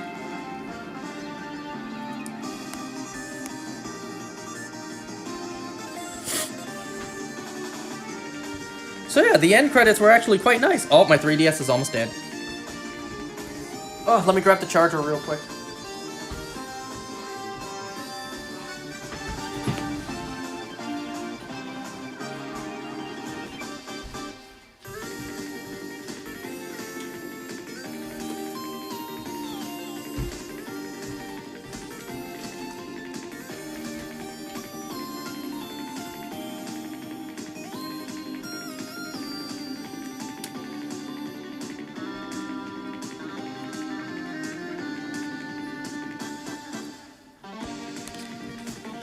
Ugh. You know, if only the world was made of money, you know how amazing a live-action Sonic the Hedgehog series would be? Like, can you imagine This would be mad expensive, I know that. Can you imagine like a 22 episode season? Like a 20 episode season, live action, Sonic, Tails, Knuckles, trying to find the Chaos Emeralds, and so is Eggman. Can you imagine that? That'd be so incredible. And that would be so expensive, so it makes sense why it just doesn't exist.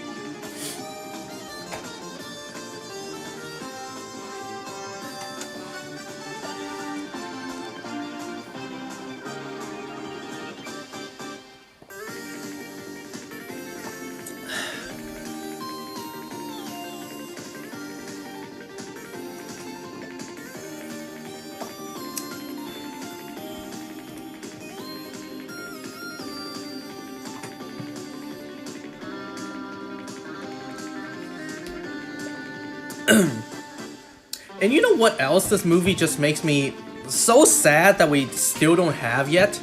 More Sonic characters in Smash. How the hell do we still only have Sonic playable as a Sonic character in Smash? We long ago should have had characters like Tails, Knuckles, Shadow, Amy, Eggman. All of them should have been playable at this point. And yet none of them are, except Shadow. What? Except Sonic. How crazy is that?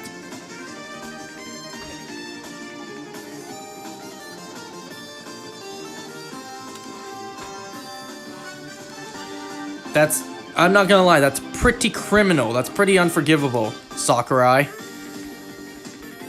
The fact that we still only have one Sonic character playable in Smash being Sonic. No Shadow, no Eggman, no Knuckles.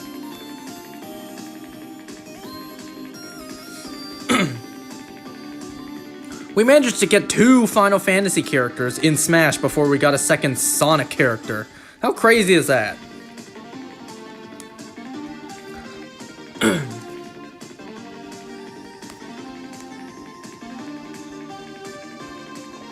I guess Sega just doesn't want to play ball unless it's Bayonetta or Joker.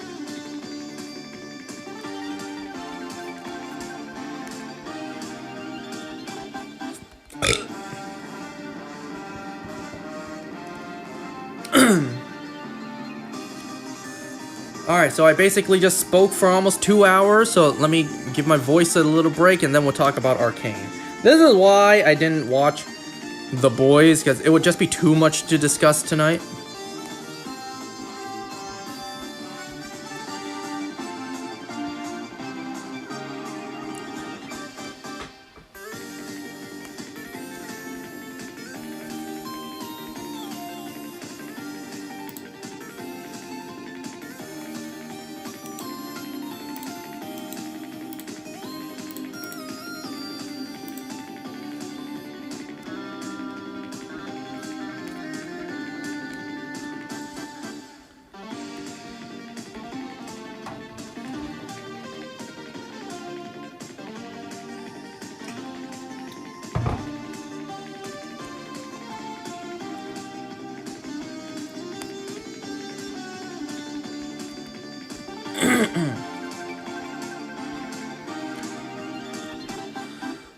Ooh, this whole time I've been trying to date skip for a basculin outbreak and no luck. The best I've gotten was a Choodle outbreak in the spot I want, but that's not the outbreak I want.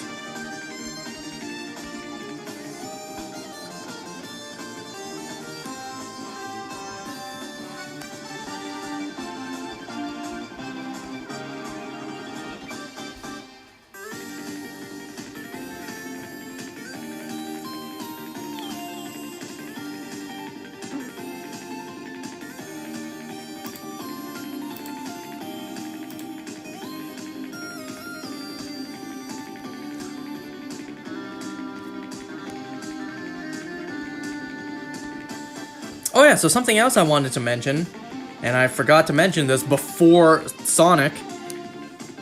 So, Mortal Kombat, Conan the Barbarian just came out as DLC, and with it, we got a couple of secrets. Not only did we get a secret stage, but for the first time in a very long time, we actually got a secret fighter. And it's the long-awaited, infamous pink ninja Floyd. He's real. I didn't learn about Floyd and his backstory until recently, and I am so happy. You know? Yes, it's been nice to get original characters for the Mortal Kombat series in the past few games. Like, we had all the combat kids. We had characters like Ferrator, for how good that character was. We have original characters like Aaron Black,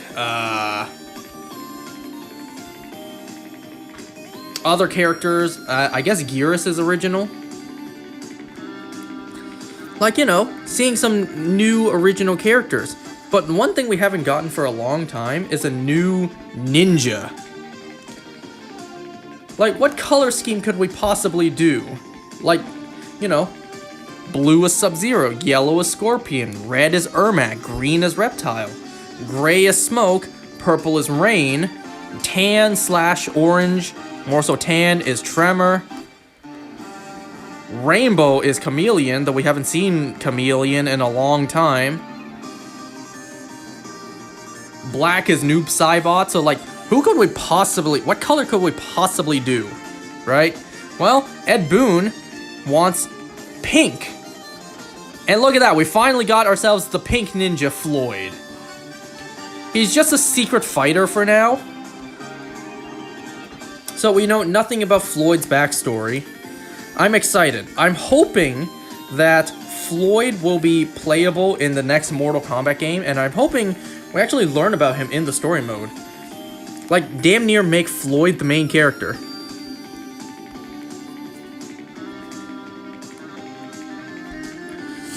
Because, you know, Mortal Kombat's secret characters, secret fighter characters, they always become playable characters eventually. In the very first Mortal Kombat game, Reptile was a secret fighter. The Green Ninja was a secret fighter, and then he became playable in MK2, if I'm not mistaken. And so on and so forth, right? Noob Saibot was also a secret character, and then he was playable later on. So right now, with Floyd being a brand new DLC secret character, I'm really hoping the next game he becomes playable.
Man, so far I've gotten a Choodle outbreak, a Hoot Hoot outbreak, and now I got a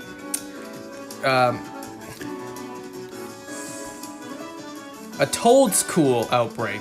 I almost forgot its name.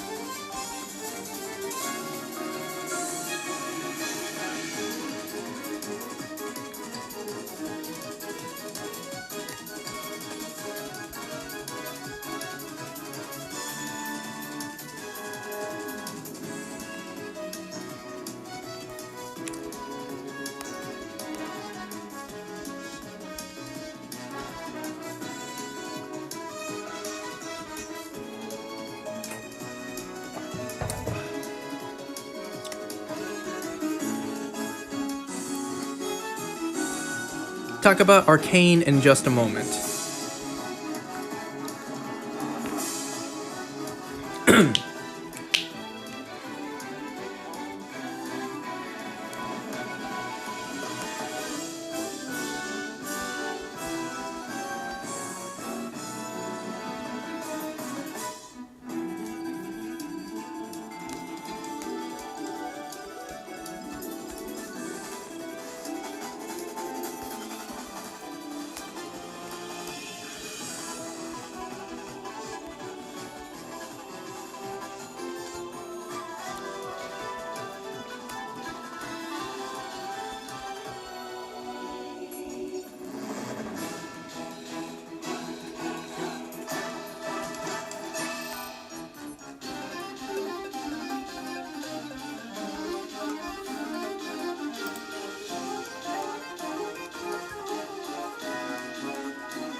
Let's see.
Why is this song so awesome? Completely ripping up the piano.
You know, aside from doing this, aside from shiny hunting, I do have like, you know, 2 other games I want to play.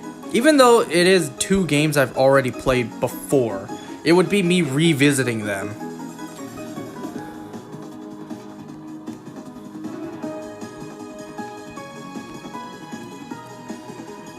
You know, I've been in the mood to play Plants vs. Zombies again. And then this is something I wanted to do for a long time. Ever since the original, you know, playthrough finished, I wanted to play Breath of the Wild Master Mode.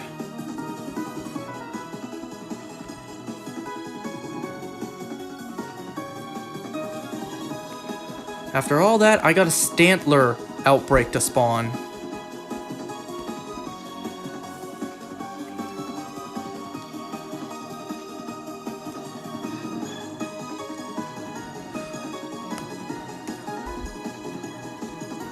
Alright, I suppose let's talk about the Arcane episode.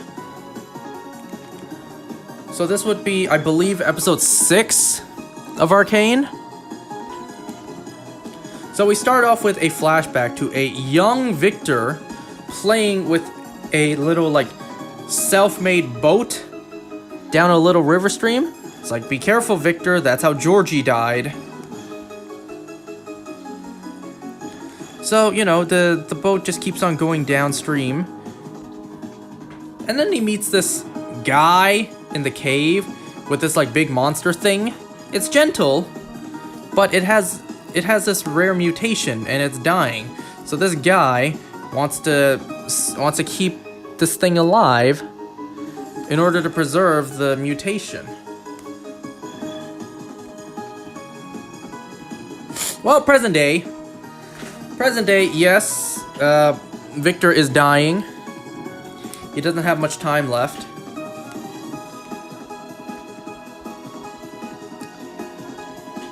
I didn't mention this in the previous episode, because So yeah, previous episode, when Victor collapsed working on that project of his, you know, he coughed up some blood, and then some of his blood got into the machine, into the contraption, like literally went into it. Now they discover this thing that they're building, I think they call it the Hex Core. it responds to organic matter. Heimdinger, he's opposed to it. Oh, another bot in chat. Must get rid. Done. Heimdinger is opposed to it because he's seen technology and magic like this be the cause of ruin in previous civilizations. So Heimdinger wants it destroyed. He wants it destroyed one way or another. But because Jace is now a part of the council, it's up to a vote from the council. And they actually start voting for Heimdinger to be retired. And it's actually unanimous, so poor Heimdinger. The backstab, the betrayal, the lack of respect. And you really understand both characters' perspectives. You understand Heimdinger's perspective. You know, he's old, he's seen it all. He's seen civilizations rise and fall because of stuff like this, because of magic and inventions like this.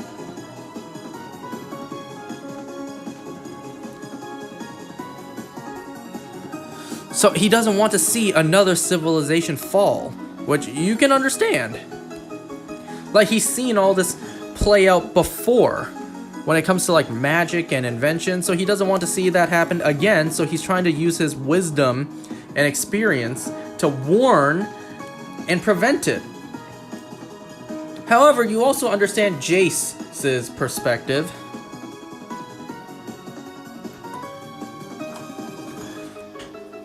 You know, he believes it's revolutionary inventions. And Heimdinger, wanting to destroy it all, is just preventing him from making a breakthrough discovery. One that could enrich lives. One that could save lives, like maybe cure Victor's whatever's killing him.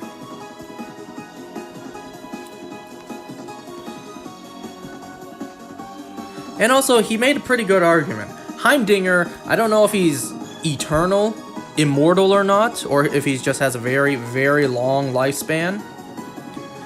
Jace made a great point. Humans don't live for centuries. There is no time to, you know, perfect it over a long, long period of time.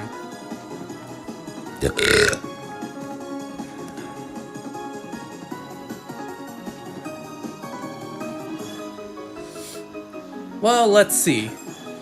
Jace also orders an executive decision that someone like Marcus puts up checkpoints on the bridge to like watch out for criminals. Because Jace is on high alert ever since his lab and all of his research was raided by Jinx. So he wants the city and the citizens safe at all costs. But he doesn't know that Marcus is a double agent. So wait till he learns about that betrayal. In terms of the Undercity storyline, though, Vi was actually wounded and, you know, she was stabbed and wounded during her fight with Savika in the last episode. So now Caitlyn needs to find some help for her. They go back to where Vi lived as kids with her sister and her friends. But, you know, Vi is weak. She's borderline dying. So Caitlyn needs to go out and find something to help her. She meets this character, this very disfigured character. And he leads her to this, like, potion maker. I think this was the guy at the first episode where, you know, he was almost not being paid for what he's worth and then Vander stepped in. I think this is the same character. And let's face it, Shimmer is basically a drug. So, like, damn, look what drugs did to you. Because he, you know, we know he takes Shimmer. Because he was tired of being fear. But he was tired of feeling fear, so he wanted to make others fear him. Yep, that's drugs for you.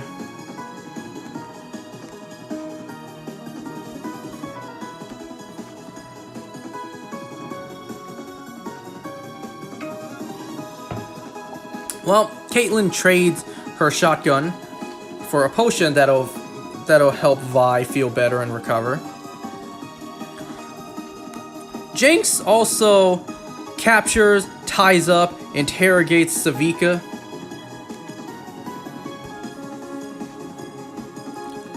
Silco goes over and threatens Marcus, threatens his daughter. You know, something about like, how can one girl cause so much trouble? Talk about Vi. Well, Silco takes it upon himself to go out and try to find Vi, and he does. After Vi feels better, Silco confronts Vi, shimmering up, you know, like 3 other guys trying to fight her. Although, in order to get away from the juiced up hulks, they knock down this giant like board, this giant contraption, in order to get away, and then we get this mic drop moment.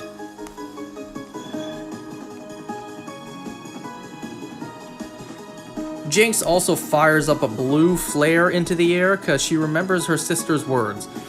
Fire this, and like wherever you are, I'll come to you. She fires it at the very top of somewhere where it's very visible. Everyone can see. We get this mic drop moment, not gonna lie. It's kind of weird. But, you know, also kind of works as well. Well, Vi finally reunites with her sister. At first, Jinx is crying, she's finally reunited with her sister as well. But then she sees Caitlyn. She feels betrayed, like, Vi, you really are with an enforcer? But then they get attacked. They get attacked by the light, whatever their name was, that group. The group that looks like a bunch of green goblins.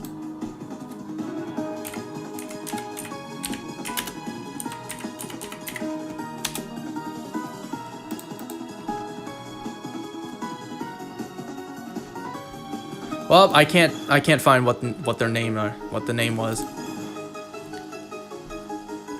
They get attacked. Jinx. Well, also Vi sees just how much her sister has descended into madness, because she sees that Jinx talks to herself, hears voices, is a little sporadic and unhinged. It isn't until the attack that Vi gets to see just how much her sister has changed. Because now, instead of the scared, useless little powder, she completely fights back with a giant machine gun, giant minigun, cackling and laughing. You know, she's a little more unhinged, a little more crazy than she remembers. So Vice looks out in terror and horror of what's become of her little sister. Well, eventually the Green Goblins, they get the upper hand. They knock out both Vi and Caitlyn. They actually take Vi, I think. Yeah, it was Vi. But they don't take Caitlyn.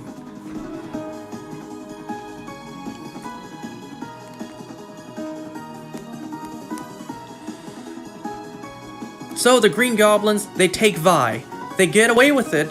Jinx is now upset. She just reunited with her sister, and now she's taken away. So she screams right into the camera, and the episode ends. Did I forget anything? That was a very brief rundown. This was a more slower episode. More building up.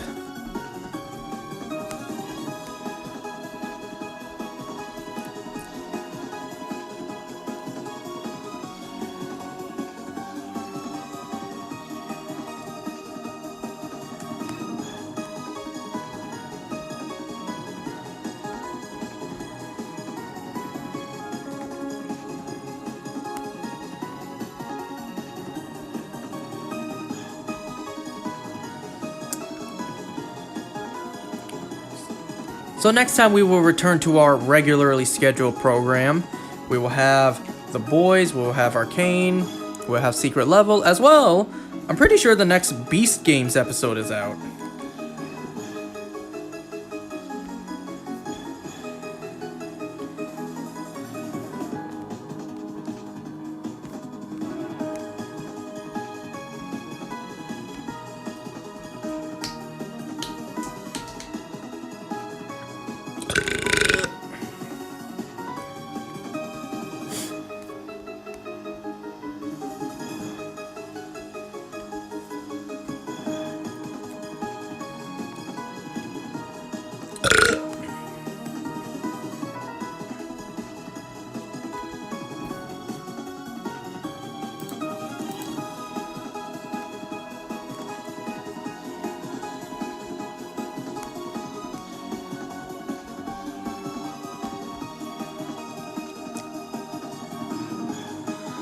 This whole time and no basculin outbreak.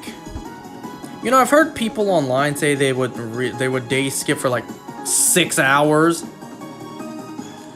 before they manage to get the outbreak they want, which is very concerning.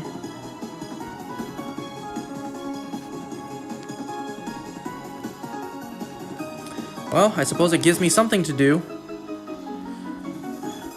Now that I'm done breeding and hatching eggs, now that I'm no longer building a Trevenant strategy, well, I suppose it gives me something to do.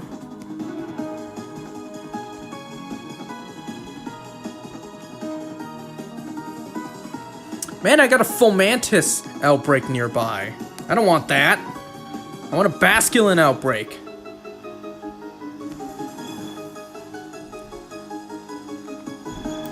Alright, let's see what other music I can play before I end for tonight.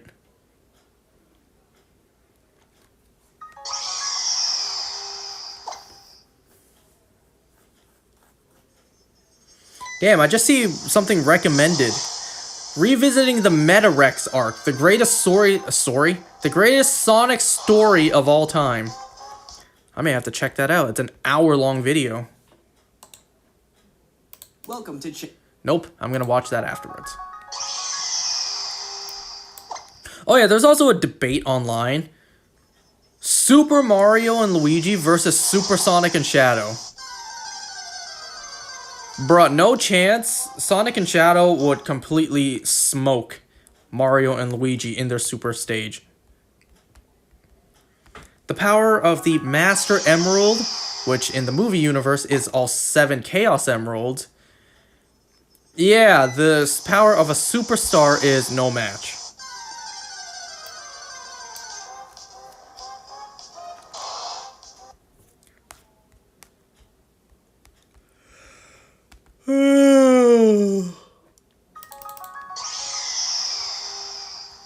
Give me a sec, I'll be right back. I need to pee real quick.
Alright, so something I did forget to mention about the Arcane episode.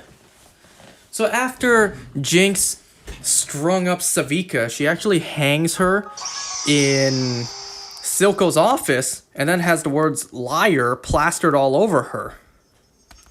So she's accusing Silco of lying about something, so we'll have to see what that's about.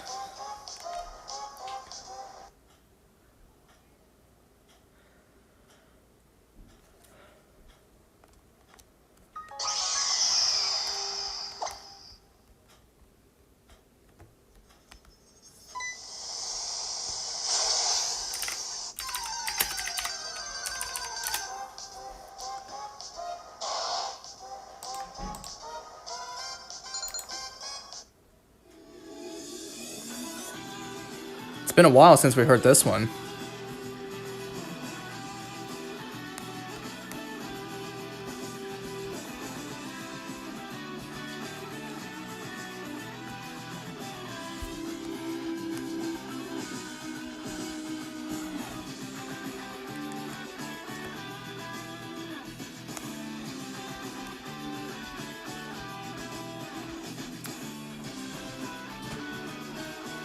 You know, with Chinese New Year approaching in, I don't know, a couple days from now, I don't know when the hell it is. The date for the damn holiday changes every single year. I don't know when it is. So supposedly it's coming up in a couple days, I guess. Stupid tradition. It's like, you know, gotta clean the house. So my mom has changed all our bed sheets, washed them all as well.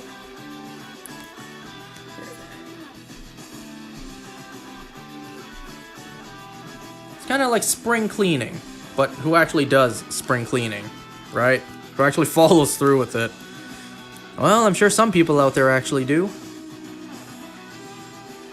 Spring cleaning, though, that's a white people thing. Asian people, we don't do spring cleaning. You know, Asian people, they don't look at the calendar like, ooh, this is the first day of spring. We better clean out the entire house. Yeah, Asians just don't do that.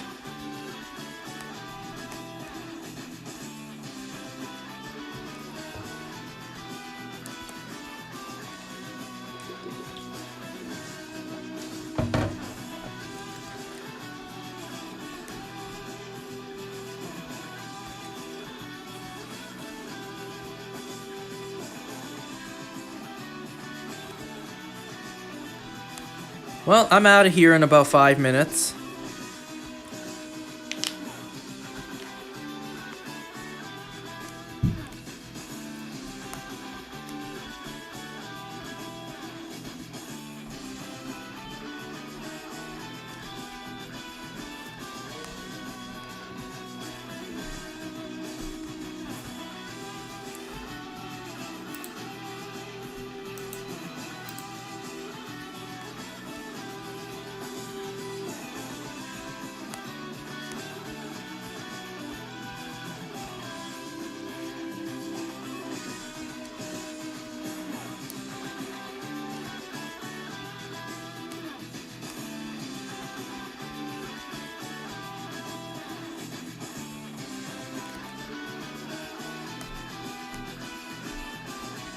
If only you guys can see how busy my hands are right now. I'm resetting for this with my left hand. My right hand is date skipping on my Switch.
Ooh, music's done. Let's roll it back. We're done in like 2 minutes anyways. I gotta grub an outbreak now. It's not what I want.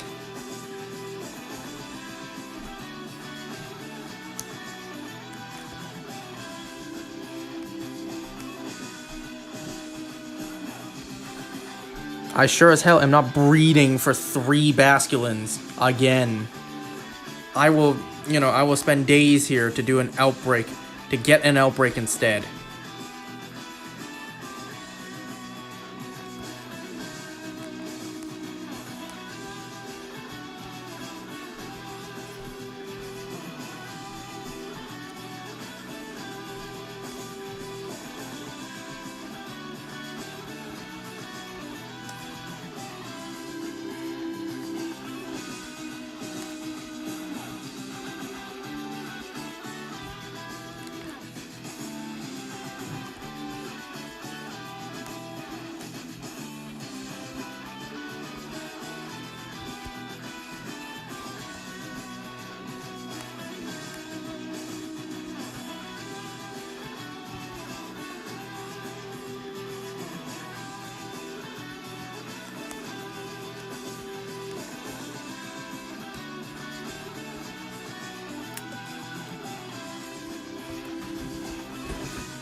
I got a Munchlax outbreak.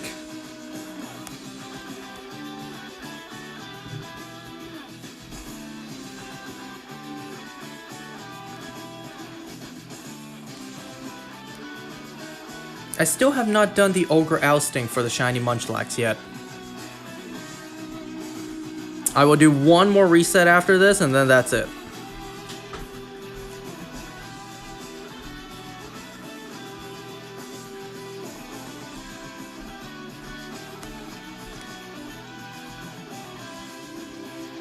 Alright, last encounter for tonight.